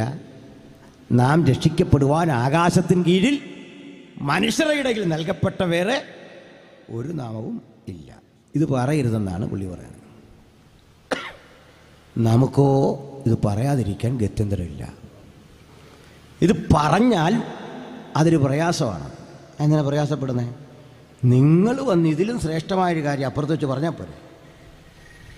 മനസ്സിലായോ? ഇവിടെ ഇപ്പോൾ ഒരു കടയുണ്ട്. ആ കടക്കാരൻ പറയുക, ഇവിടെ ഏറ്റവും നല്ല ഉൽപ്പന്നം. അത് നമ്മളിവിടെ അവൻ്റെ കൊള്ളത്തില്ലെന്ന് പറയേണ്ടെന്ന്, നിങ്ങൾ അതിലും നല്ല ഉൽപ്പന്നം വെക്കപ്പുറത്ത്. വിഷയം തീർന്നു, അതിൻ്റെ പ്രസക്തിയെ കുറഞ്ഞു പോകും. അപ്പം ഞങ്ങൾക്കൊരു കാര്യം മനസ്സിലായി, നിങ്ങൾക്കിങ്ങനെ കിടപിടിക്കാൻ പറ്റുന്നില്ല. നിസ്തുല്യതയുടേതാണ് സുവിശേഷം. ഇതിന് തത്തുല്യമായൊരു സന്ദേശമില്ല. അതിൻ്റെ കാര്യകാരണങ്ങൾ ചിലത് മാത്രം പറയാം. എന്താണ് സ്വാതന്ത്ര്യം? നമ്മളതിന് ഒത്തിരി അർത്ഥം കൊണ്ട് ഞാൻ വിശദീകരിക്കാൻ നേരം എടുക്കുന്നില്ല. സംക്ഷിപ്തം ഇങ്ങനെ പറയാം. പ്രിയരേ, മനുഷ്യൻ അവൻ്റെ ആഹാരം, വസ്ത്രം, പാർപ്പിടം, അവൻ്റെ സാമൂഹ്യസ്ഥിതി, അവൻ്റെ അന്തസ്സ്, അവൻ്റെ ആഭിജാത്യം, ഇതെല്ലാം സൂക്ഷിച്ച് കൊണ്ടുപോകാൻ കഴിയുന്ന ഒരു അവസ്ഥാവിശേഷമാണ് വാസ്തവത്തിൽ സ്വാതന്ത്ര്യം. അഭിപ്രായ സ്വാതന്ത്ര്യമുണ്ട്, നല്ല ഭക്ഷണം കഴിക്കാനുള്ള സ്വാതന്ത്ര്യമുണ്ട്, കുടുംബജീവിതം നയിക്കാൻ സ്വാതന്ത്ര്യമുണ്ട്, വിദ്യാഭ്യാസം നയിക്കാൻ. ചുരുക്കത്തിൽ ഒരു മനുഷ്യൻ്റെ സാർവതോന്മുഖമായ, അവരന് വിഷമം വരാത്ത, പബ്ലിക്കിൻ്റെ മൊറാലിറ്റിയെ, പബ്ലിക്കിൻ്റെ ഡിസിപ്ലിനെ ഒന്നും തകർക്കാത്ത ഒരു സ്വാതന്ത്ര്യബോധം. അത് എൻ്റെ സ്വാതന്ത്ര്യം നിങ്ങൾക്ക് ദോഷമായിട്ട് ഭവിക്കരുത്. മനസ്സിലായില്ല? പറയാം. നിങ്ങൾക്ക് പണ്ട് കാലത്തൊക്കെ നമ്മൾ യോഗം കഴിഞ്ഞ് ചൂട്ടുകറ്റ കൊണ്ടാവുമെന്ന്. പണ്ട് ഒരു അപ്പച്ചൻ എന്നോട് പറഞ്ഞു, പണ്ട് കാലത്തൊക്കെ മോനെ ഞങ്ങളൊക്കെ ചൂട്ടുകറ്റയും കെട്ടിക്കൊണ്ടാണ് പോയത്, ഇന്ന് ആ സന്തോഷമില്ലെന്ന് പറഞ്ഞു. ഞാൻ പറഞ്ഞ അപ്പച്ചൻ ചൂട്ടുകറ്റയും കെട്ടിക്കൊണ്ട് പോരും. ചൂട്ടുകറ്റ കത്തിക്കുമ്പോൾ കിട്ടുന്ന സന്തോഷമെങ്കിൽ പോരും. ആ റിസ്ക് എടുത്ത കാര്യമാണ് പറഞ്ഞത്. ഈ ചൂട്ടുകറ്റയും കൊണ്ട് പോകുന്നത് ആർക്കും നിയമതടസ്സമല്ല, ഇന്നും പോകാം. പക്ഷെ ആ കറ്റയിലെ തീ വീണ് അടുത്തവൻ്റെ സ്ഥലം കത്തിയാൽ അത് സ്വാതന്ത്ര്യമല്ല, നീ അകത്തു പോകും. ഇപ്പം എൻ്റെ സ്വാതന്ത്ര്യം മറ്റൊരുത്തൻ്റെ പൊതുജീവിതത്തിന് തടസ്സമാകരുത്. പബ്ലിക് ഹെൽത്തിനെ, പബ്ലിക് മൊറാലിറ്റിയെ ഒന്നും ബാധിക്കരുത്. ബാധിക്കാതെ ഞാൻ എൻ്റെ സ്വാതന്ത്ര്യം കൊണ്ടുപോകണം. പിടിയിട്ടോ? കുഴപ്പമൊന്നുമില്ല. ഉദാഹരണം പറഞ്ഞാൽ നമ്മുടെ മൈക്ക് ഓപ്പറേറ്റ് ചെയ്യുന്നതെല്ലാം നമ്മുടെ സഹോദരന്മാരാണ്. അവരുടെ സാധനം അവർ വില കൊടുത്ത് മേടിച്ചത് അവർ കൊടുത്തതിന് വണ്ടിക്ക് കൊണ്ടുപോകുന്നില്ല, തലച്ചോട്ടെ കൊണ്ടുപോവാം, വീട് വരെ. ഇത് ഓരോന്നും എടുത്തുകൊണ്ട് പോവാം. അപ്പോൾ ഇത് കൂടെ ഒരാൾക്ക് തോന്നി ഈ ലൈറ്റ് അങ്ങ് എടുക്കണം, ഇതുപോലെ എടുക്കണം. നിങ്ങളുടെ സ്വാതന്ത്ര്യമാണ്. ആ എടുത്ത ലൈറ്റ് ഇങ്ങനെ പിടിച്ചുകൊണ്ട് പോകുന്നതിന് ഒരു കുഴപ്പമില്ല. പക്ഷേ ഈ പോകുന്ന വഴിക്ക് ഈ ആളിനൊരു സന്തോഷം തോന്നിയിട്ട് ഈ ലൈറ്റ് ഇത് ഇങ്ങനെ അങ്ങ് പിടിച്ചൊന്ന് പൊട്ടിക്കോ. എന്നിട്ട് പുതുപ്പള്ളി വഴി ഒന്ന് പോയി നോക്കി, ടൗൺ വഴി ഒന്ന് പോകാൻ.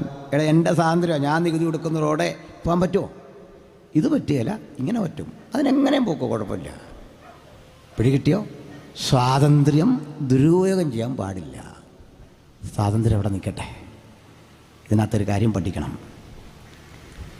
സ്വാതന്ത്ര്യത്തിൻ്റെ ഓപ്പോസിറ്റ് പദം അടിമത്തം, പാരതന്ത്ര്യം, സ്ത്രീകളുടെ സ്വാതന്ത്ര്യം, പലതരത്തിലെ അടിമത്തം, സ്ത്രീ തുല്യതയില്ലാത്ത സമൂഹം, ഇതൊക്കെ നമുക്കറിയാം. സ്ത്രീയും പുരുഷനും ഒരേ ജോലി ചെയ്താൽ 2 തരം വേതനം, ഇതൊക്കെ നിലനിൽക്കുന്ന ഒരു വ്യവസ്ഥയുണ്ട് ലോകത്ത്. നിങ്ങളിവിടെ ഒരു കാര്യം പഠിക്കണം. ഇന്ന് ലോകം ഒത്തിരി വളർന്നു. സ്ത്രീകളുടെ പരിഗണന, സമൂഹത്തിലെല്ലാ മനുഷ്യർക്കും തുല്യത, ഈ ബോധത്തിലേക്ക് ലോകം വളർന്നു. അന്തർദേശീയ നിയമങ്ങൾ വളർന്നു. അപ്പം നമ്മൾ ക്രൈസ്തവർ ഇത് കണ്ടിട്ട് ഒരിക്കൽ പോലും അതങ്ങനെ വേണ്ടെന്ന് പറയുന്നില്ല. ഇപ്പം സിവിൽ നിയമങ്ങൾ വരാൻ പോവാം, ഒന്ന് കൂട്ടിക്കോ. ഏകീകൃത സിവിൽ നിയമം. നമ്മളെന്ത് പറയും? നടക്കട്ടെ. അത് വരുന്നില്ല, നമുക്കിപ്പോൾ ഉള്ള പോലെ പോകാം. അപ്പോൾ നമ്മളെന്ത് പറയും? നടക്കട്ടെ. എന്താ കാര്യം എന്ന് ചോദിച്ചാൽ, ഒരു രാജ്യത്തിൻ്റെ നിയമം എത്ര ധാർമ്മികമായി പരിഷ്കരിച്ചാലും അത് യേശു പഠിപ്പിച്ച അളവോളം വരികയില്ല. നിങ്ങൾക്ക് മനസ്സിലായോ? പറയാം. അടിമത്തം നിരോധിക്കണം എന്ന് വന്നു. നിങ്ങൾക്കറിയോ, അടിമത്തം നിരോധിക്കാൻ ഭരണകൂടങ്ങൾ തീരുമാനമെടുക്കുന്ന ഇന്നാണെങ്കിൽ, അടിമ വ്യാപാര നിരോധന വിളംബര നിയമം 1836 ആരംഭിച്ചാൽ ഇതിനും എത്രയോ കാലങ്ങൾക്കപ്പുറത്ത് അടിമത്തത്തെ നിരോധിച്ചുകൊണ്ട് സ്ഥാപിക്കപ്പെട്ട മാർഗമാണ് യേശുവിൻ്റെ സുവിശേഷം. എന്താ തെളിവ്? അടിമയെ വിമോചിപ്പിക്കുക മാത്രമല്ല, അവനെ വെറുതെ വിടുക മാത്രമല്ല, അടിമയെ സഹോദരനായി കണ്ടുകൊണ്ട് ഈ പുസ്തകത്തിൽ ഒരു കൃതി തന്നെ കയറിപ്പറ്റി. ഫിലമോൻ്റെ ലേഖനം. അടിമയെ വിളിക്കുന്നത് എങ്ങനെയാണെന്നറിയോ? അടിമ മാത്രമായിരുന്നില്ല, അയാൾ കൊള്ള ചെയ്തു ഒരു വീട്ടിൽ. അദ്ദേഹം അവിടെ കയറി മോഷണം നടത്തി, ക്രൂരകൃത്യം നടത്തിയ ഒരടിമ റോമിലെ ഒരു ജയിലിൽ അകപ്പെട്ടു. തൊട്ടടുത്ത സെല്ലിൽ കിടപ്പുണ്ട് നമ്മുടെ പൗലോസ്ലീഹ. ഇവർ തമ്മിൽ പരിചയപ്പെട്ടവർ നീ ജയിലിൽ വരാൻ കാരണം എന്താ? അദ്ദേഹം പറഞ്ഞു, ഞാനൊരു ചെറിയ കുസൃതി ചെയ്തു, കാര്യമൊക്കെ കേട്ടു. അങ്ങനെ ഇവിടെ വന്നേ. അദ്ദേഹം പറഞ്ഞു, ഞാൻ യേശുവിനെ പ്രസംഗിച്ചു. കാലക്രമേണ ഈ പയ്യൻ യേശുവിനെ സ്വീകരിച്ചു. പൗലോസ് ചോദിച്ചു, നീ ഇതേക്കാൾ എവിടെയായി കുറ്റകൃത്യം ചെയ്തേ? കേട്ട് വന്നപ്പോഴേ പൗലോസ് പോയി പണ്ട് ആത്മാവിനാൽ നേടിയ ഒരു മനുഷ്യൻ്റെ വീട്ടിലാണ്, ഫിലമോൻ്റെ വീട്ടിൽ. ഫിലമോൻ്റെ ഡീറ്റെയിൽ എല്ലാം കേട്ട പറഞ്ഞു, അതായിരുന്നോ കേസ്? ഈ പേടിക്കൊന്നും വേണ്ട, ഞാനിവിടെ നിന്ന് ഇറങ്ങിയില്ലെങ്കിലും നിന്നെ ഞാൻ ഇതിൽ നിന്ന് ഇറക്കും. ഇതാ നമ്മൾ ഇന്ന് ഉലകത്തോട് പറഞ്ഞുകൊണ്ടിരിക്കുന്നത്, നിനക്കൊരു ദോഷവും വരുത്തരുത്, ഞങ്ങളിവിടെ ഉണ്ട്.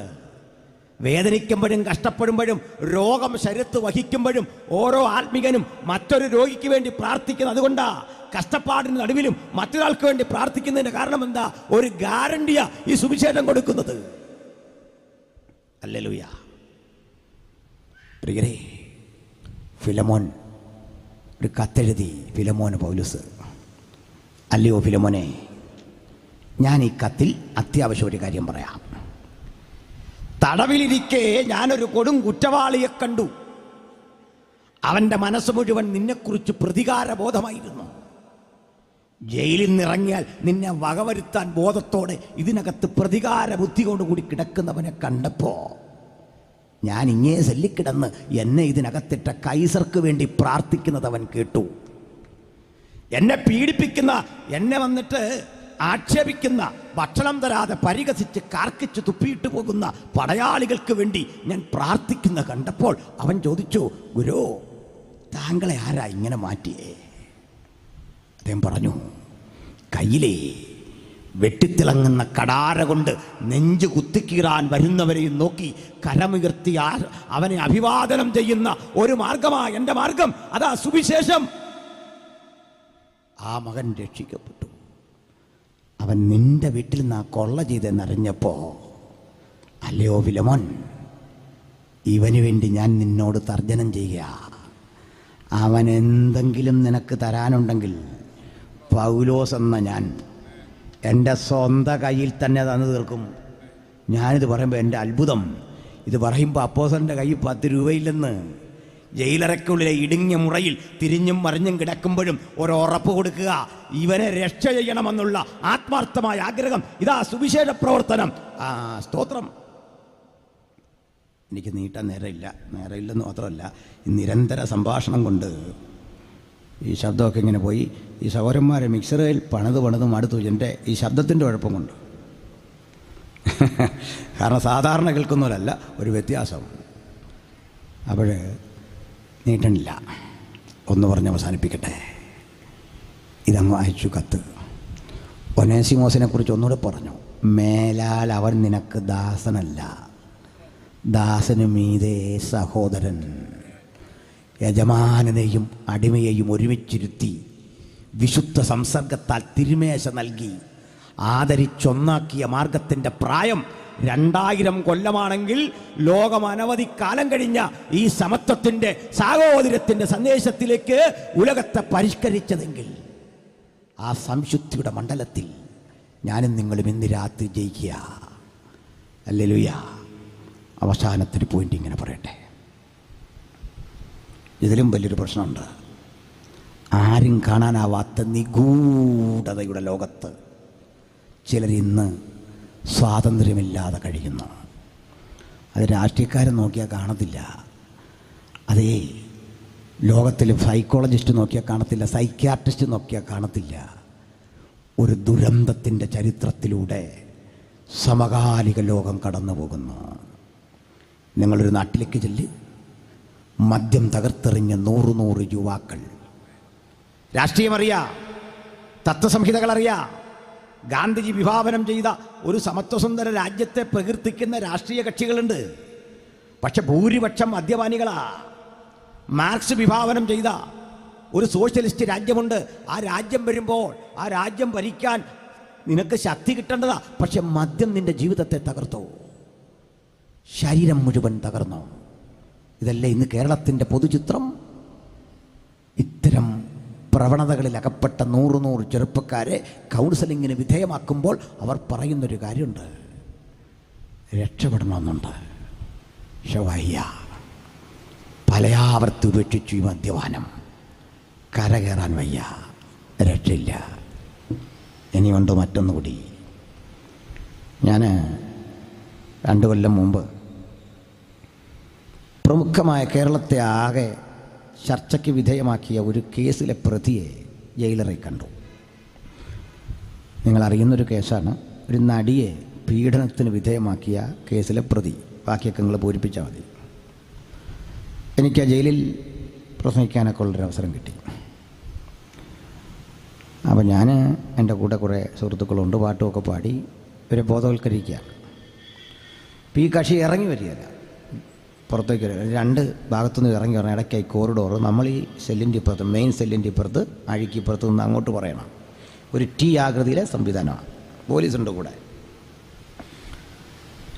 അപ്പം ഞാൻ ചോദിച്ചു, ഇവരോടൊന്ന് പരിചയപ്പെടുന്നതിൻ്റെ ഭാഗമായിട്ട് ചോദിച്ചു. എല്ലാവരും ചോദിച്ചു, സന്തോഷമാണോ? അപ്പം നമ്മളെ കളിയാക്കുന്നല്ലോ ആ എന്നൊക്കെ വെച്ചു. ഇവിടെ ഒരു ചോദ്യം ചോദിച്ചു, ഭക്ഷണമൊക്കെ കിട്ടുന്നുണ്ടോന്നല്ലോ? അല്ലേ, ഉണ്ട്. രാവിലെ എന്ത് കഴിച്ചു? ഒരാൾ പറഞ്ഞു മട്ടനും ചപ്പാത്തി.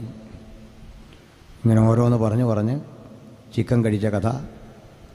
ഒരാളെന്ന് ചോദിച്ചു, പോരുന്നോ? ഭക്ഷണത്തിൻ്റെ ലിസ്റ്റ് ഇങ്ങനെല്ലാം കേട്ട് ഇപ്പം ഞാൻ പറഞ്ഞപ്പോൾ തരക്കേടില്ലാത്ത ഫുഡാണ്, കൊള്ളാം. ആട്ടെ, ഇന്നലെ നിങ്ങളുടെ അമ്മ എന്തായിരിക്കും രാത്രി കഴിച്ചേ? വീട്ടിലെ അമ്മ. വിവാഹം കഴിച്ച് നിങ്ങളുടെ ഭാര്യ എന്താ കഴിച്ചേ? നിങ്ങളുടെ കുഞ്ഞെന്താ കഴിഞ്ഞ ദിവസം കഴിച്ചേ? നിങ്ങളിവിടെ കിടക്കുമ്പോൾ നിങ്ങളുടെ കുഞ്ഞ് അമ്മയോട് ചോദിച്ചു കാണൂലേ എന്നാ നല്ലൊരു ഭക്ഷണം കഴിക്കുന്നത്? അതുവരെ പരിഹസിച്ചവരുടെ മനസ്സാകെ മാറി. ചിലർ ഏങ്ങലടിക്കാൻ തുടങ്ങി. ഞാനവിടെ കുറ്റകൃത്യത്തിന് വിധേയരായവരുടെ ജീവിത പശ്ചാത്തലത്തിലൂടെ കുറേ നേരം സംസാരിച്ചു, പ്രാർത്ഥിക്കാൻ വിളിച്ചു. ഈ മനുഷ്യനും വന്നു. ഞാനതൊരു വീഡിയോ ചെയ്തിട്ടുണ്ട്. ആ രംഗമല്ല, അത് നമുക്കൊക്കത്തില്ല. ഈ മനുഷ്യൻ പറഞ്ഞൊരു കാര്യമുണ്ട്, സാർ. ഒരു ഘട്ടത്തിൽ തോന്നിയ ഒരു ആവേശം, ഒരു ഘട്ടത്തിൽ തോന്നിയ ഒരു വലിയ പ്രചോദനം, പലരും കൂടെയുണ്ടെന്നുള്ള ഓർമ്മ, രക്ഷപ്പെടുത്താൻ ആളുണ്ടെന്നുള്ള അഹന്ത, സമർത്ഥരായ വക്കീൽ കൂടെയുണ്ടെന്നുള്ള ചിന്ത. പക്ഷേ ഇന്ന് ഞാൻ തനിച്ചായി. ഞാൻ തനിച്ച, ജീവിതാകെ വെറുപ്പായി, വയ്യ. ശിക്ഷ വിധിച്ചാൽ എത്ര നാൾ? അയാൾ പൊട്ടിക്കരയാൻ തുടങ്ങി. ഞാൻ അയാളോട് പറഞ്ഞു, ഈ ഇരുമ്പഴിയേക്കാൾ വലിയ തടവിലാ താങ്കൾ മാനസികാവസ്ഥയിലൂടെ പോകുന്നത്. തെളിവുകൾ കൂട്ടിയോജിപ്പിക്കുന്നതിൽ അന്വേഷണ ഉദ്യോഗസ്ഥൻ പരാജയപ്പെട്ടാൽ ഈ ജയിലറ നിങ്ങളുടെ മുമ്പിൽ തുറക്കും, നിങ്ങൾ സ്വതന്ത്രനാകും. അതുകൊണ്ടായില്ല, ആജീവനാന്തം ഒരു കുറ്റബോധത്തിൻ്റെ നീരാളിപ്പിടുത്തത്തിൽ സ്വസ്ഥതയില്ലാതെ നിങ്ങൾ അലയും. ഇതൊരിരുട്ടിൻ്റെ ശക്തിയാ. ഈ കുറ്റബോധത്തിന് ഹേതുവായ ആ ബോധ്യത്തിൻ്റെ പേരാ പാപം. ആ പാപത്തിൻ്റെ ശക്തി പോലെ കനത്ത ഒരു തിന്മ ലോകത്തില്ല. ഇന്ന് രാത്രി ഇവിടെ വന്നിരിക്കുന്നവരെ അത് ബോധ്യപ്പെടുത്താൻ ഞാൻ വിശ്വപ്രസിദ്ധനായ വില്യം ഷേക്സ്പിയറുടെ ഒരു കഥാ ഉള്ളടക്കം പറഞ്ഞുകൊണ്ട് നിർത്താം. യോഗത്തിൻ്റെ അവസാനം ഷേക്സ്പിയറുടെ കഥ പറഞ്ഞു നിർത്തി എന്നൊരു പരാതി വന്നാൽ സഹിക്കല്ല, രക്ഷയില്ല. നിങ്ങൾ കേട്ടിട്ടുണ്ട് മാക്ബത്ത് എന്ന ഒരു സാഹിത്യകൃതി. ഷേക്സ്പിയറുടെ മാക്ബത്ത്. മാക്ബത്തിൻ്റെ ഭാര്യ വിളിച്ചത് ലേഡി മാക്ബത്ത് എന്നാണ്. ഈ മാക്ബത്ത് ഒരു ധീര സൈനിക മേധാവിയായിരുന്നു. ഒരു ദിവസം ഈ മാക്ബത്തിൻ്റെ വീട്ടിലേക്ക് മഹാരാജാവ് വിരുന്നു വന്നു. വേണ്ടതൊക്കെ അദ്ദേഹത്തിന് കൊടുത്തു. മനോഹരമായ ഭക്ഷണം ആസ്വദിച്ച ശേഷം മാക്ബത്തിൻ്റെ മാളിക മുറിയിലേക്ക് രാജാവിനെ പള്ളി കൊള്ളാൻ കൊണ്ടുപോയി, ഉറങ്ങാൻ കൊണ്ടുപോയി. അദ്ദേഹത്തെ ആ മുറിയിലേക്ക് കടത്തിയ ശേഷം വിരിച്ചൊരുക്കിയ മനോഹര കട്ടിൽ, അതിൽ അദ്ദേഹം വിശ്രമത്തിന് കിടക്കുമ്പോൾ ശരറാന്തലിൻ്റെ അരണ്ട വെളിച്ചം അല്പം കൂടി താഴ്ത്തി മാക്ബത്ത് പറഞ്ഞു, പ്രഭോ, അങ്ങ് ശാന്തനായിട്ട് ഇവിടെ ഉറങ്ങണം. ഒരു ശത്രുവും ഇവിടെ വരില്ല. കൊട്ടാരത്തെക്കാൾ അങ്ങ് സുരക്ഷിതനാ. കാരണം ഈ രാത്രി ഞാൻ ഉറങ്ങാതെ നിന്റെ മുറിക്ക് മുമ്പിൽ കാവൽ നിൽക്കും. രാജാവ് പറഞ്ഞു, മാക്ബത്ത്, അത് വേണ്ട.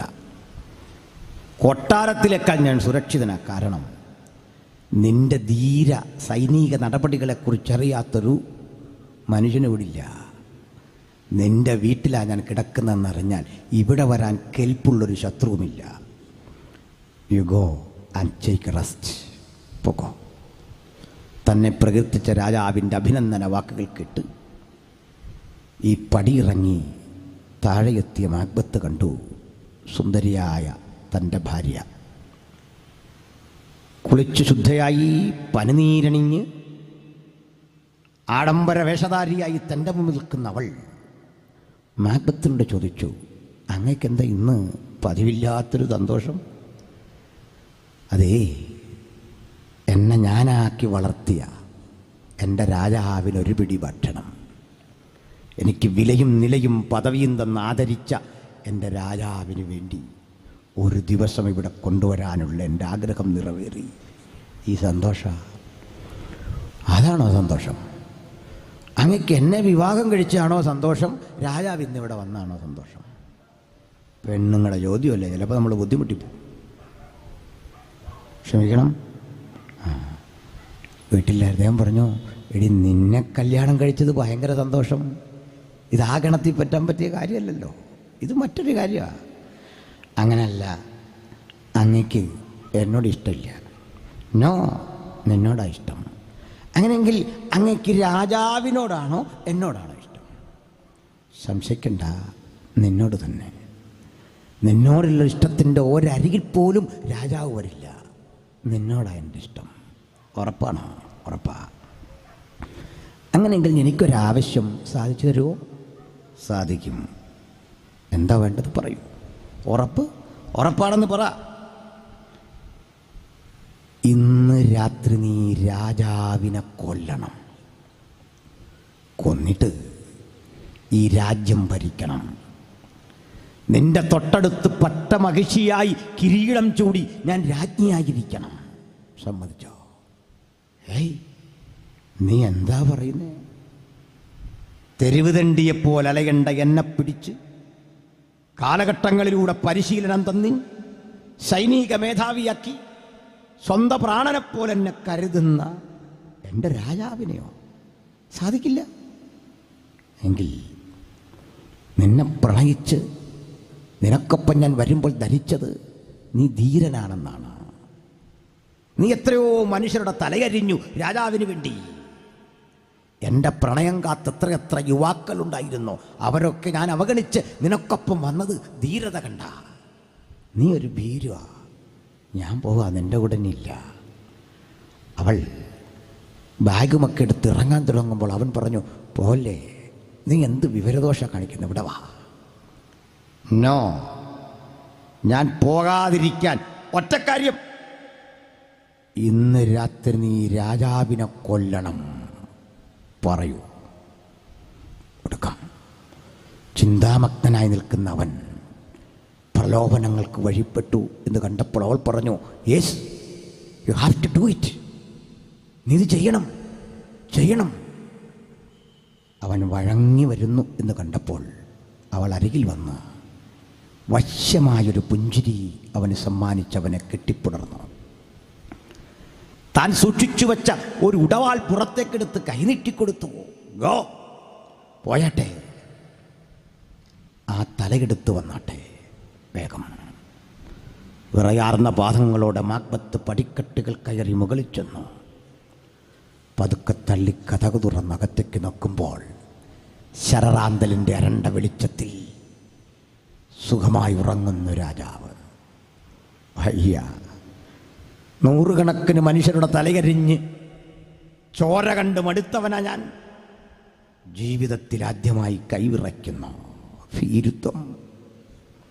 ധൈര്യം സംഭരിച്ചയാൾ കിടന്ന് ഉറങ്ങുന്ന രാജാവിൻ്റെ ഗളം പിളരുമാറ് ഈ വാളിങ്ങനെ കുത്തിയിറക്കി.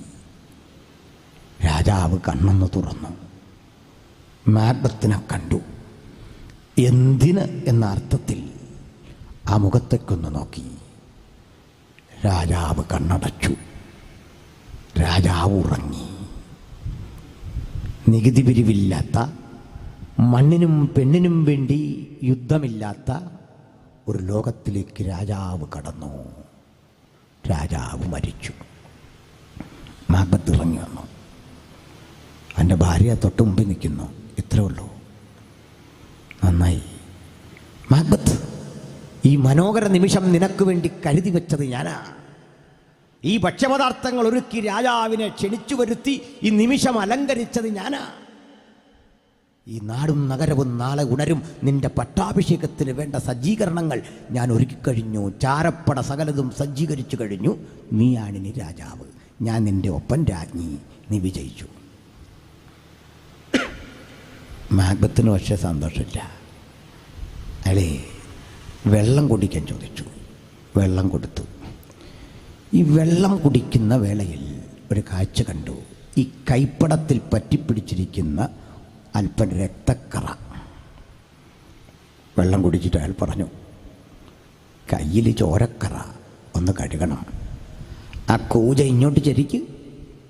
കൈ കഴുകി കുടഞ്ഞു. നോക്കി, അയ്യോ, ചോരക്കറ പോകുന്നില്ലല്ലോ. തൊടിയിലെ കിണറ്റിലെ സ്വച്ഛ ശീതളമായ വെള്ളം കോരിക്കൊണ്ടുവരൂ വേഗത്തിൽ. പരിചാരകർ കിണറ്റിലെ വെള്ളം കോരി കൈ കഴുകി കുടഞ്ഞു. ചോരക്കറ പോകുന്നില്ല. മാക്ബത്ത് അലറി. കരുത്തരായ 7 കുതിരകളെ ഇപ്പോൾ തന്നെ എൻ്റെ മുമ്പിൽ കൊണ്ടുവരട്ടെ. അതിവേഗത്തിൽ കുതിരകളെ പായിക്കുന്ന സൂതന്മാർ 7 പേർ വരട്ടെ. ആ 7 പേർക്കൊപ്പം അവർ കുതിരകളിൽ കയറി 7 പരിചാരകരെ കൂടെ കൂട്ടട്ടെ. അതിവേഗത്തിൽ ഓടിച്ച് 7 കുതിരകളും 7 ഇടത്തേക്ക് പോകട്ടെ. ആർത്തലക്കുന്ന 7 കടലുകളിൽ നിന്ന് അവർ വെള്ളം സംഭരിക്കട്ടെ. 7 കടലുകളിൽ തിരയാർത്ത് പൊന്തുന്ന, പതച്ചാർത്ത് കൊണ്ട് പൊട്ടിച്ചിരിക്കുന്ന സാഗര തരംഗങ്ങൾക്കിടയിൽ നിന്ന് ഈ കുംഭങ്ങളിൽ ജലം നിറച്ചവർ കൊണ്ടുവരട്ടെ. ആ വെള്ളം കൊണ്ടുവന്നു. അവർ കൈകളിലേക്ക് ഒഴിച്ചു. കൈ കഴുകി കുടഞ്ഞു. ചോരക്കറ പോകുന്നില്ല. മാക്ബത്തിൻ്റെ ഒരു കാര്യം പിടികിട്ടി. ഈ കറ കഴുകാൻ പറ്റിയ ഒരു വെള്ളവും ലോകത്തില്ല. ഈ കറയുടെ പേരാ പാപക്കറ. ഇതിന് തീർത്ഥാടനം പോരാ. ഇതിനടിമയാ നീ. പാപത്തിനടിമ, ഇരുട്ടിന്റെ അടിമ, അന്ധതക്കടിമ, അജ്ഞതക്കടിമ. ഈ കറ പോകില്ല. കാലം മാക്ബത്തിനെ ഒരു ഭ്രാന്തനാക്കി മാറ്റി. അയാളുടെ ഭാര്യ കൽത്തുറുങ്കിൽ അടയ്ക്കപ്പെട്ടു. ഇന്ന് രാത്രി ഞങ്ങളുടെ പ്രസംഗം കേട്ടുകൊണ്ടിരിക്കുന്നവർക്കിടയിൽ മാക്ബത്തിനെ പോലെ 100 കണക്കിന് മനുഷ്യരുണ്ട്. പാപക്കറ കഴുകാനാവാതെ ഉള്ളം വിങ്ങിപ്പൊട്ടുന്ന മാനസിക വ്യഥയിൽ അകത്തും പുറത്തുമിരുന്ന് ഈ വചനം കേൾക്കുന്നവർക്ക് നടുവിൽ ഞങ്ങൾ പറയാ, 7-ാം കടലിൽ പോയാലും മുങ്ങിക്കുളിച്ചാലും തീരാത്ത ശാപത്തിന്റെ പാവക്കറകളെ കഴുകാൻ ഒരൊറ്റ ഔഷധമേ ഉലകത്തിലുള്ളൂ. അവന്റെ പുത്രനായ യേശുവിന്റെ രക്തം സകല പാപവും പോക്കി നമ്മെ ശുദ്ധീകരിക്കുന്നു. അവന്റെ രക്തത്തിൽ നമുക്ക് അതിക്രമങ്ങളുടെ മോചനം എന്ന വീണ്ടെടുപ്പുണ്ട്. ആ രക്തത്തിന്റെ സംശുദ്ധിയ ഈ രാത്രി സുവിശേഷത്തിന്റെ കരുത്ത് ഒരിക്കലായി അത് ആസ്വദിച്ച നമുക്ക് ഉലകത്തോട് മുഴുവൻ വിളിച്ചു പറയാം, മറ്റൊരുവനിലും രക്ഷയില്ല. നാം രക്ഷിക്കപ്പെടുവാൻ ആകാശത്തിന് കീഴിൽ മനുഷ്യരുടെ ഇടയിൽ നൽകപ്പെട്ട ഒരേ ഒരു നാമം യേശു ക്രിസ്തുവിൻ്റെ നാമം. ആ യേശുവിനായി ഹൃദയം കൊടുത്ത് ജഗത്തിൻ ജീവിതം കരതമാക്കാൻ ഈ രാത്രി വചനം കേട്ട ഏവർക്കും അത്യുന്നതൻ കാരുണ്യവർഷം ചൊരിയട്ടെ എന്ന പ്രാർത്ഥനയിൽ ഞാൻ ഉപസംഹരിക്കുന്നു. ദൈവ തിരുനാമം മഹിമപ്പെടുമാറാകട്ടെ. ആമേൻ.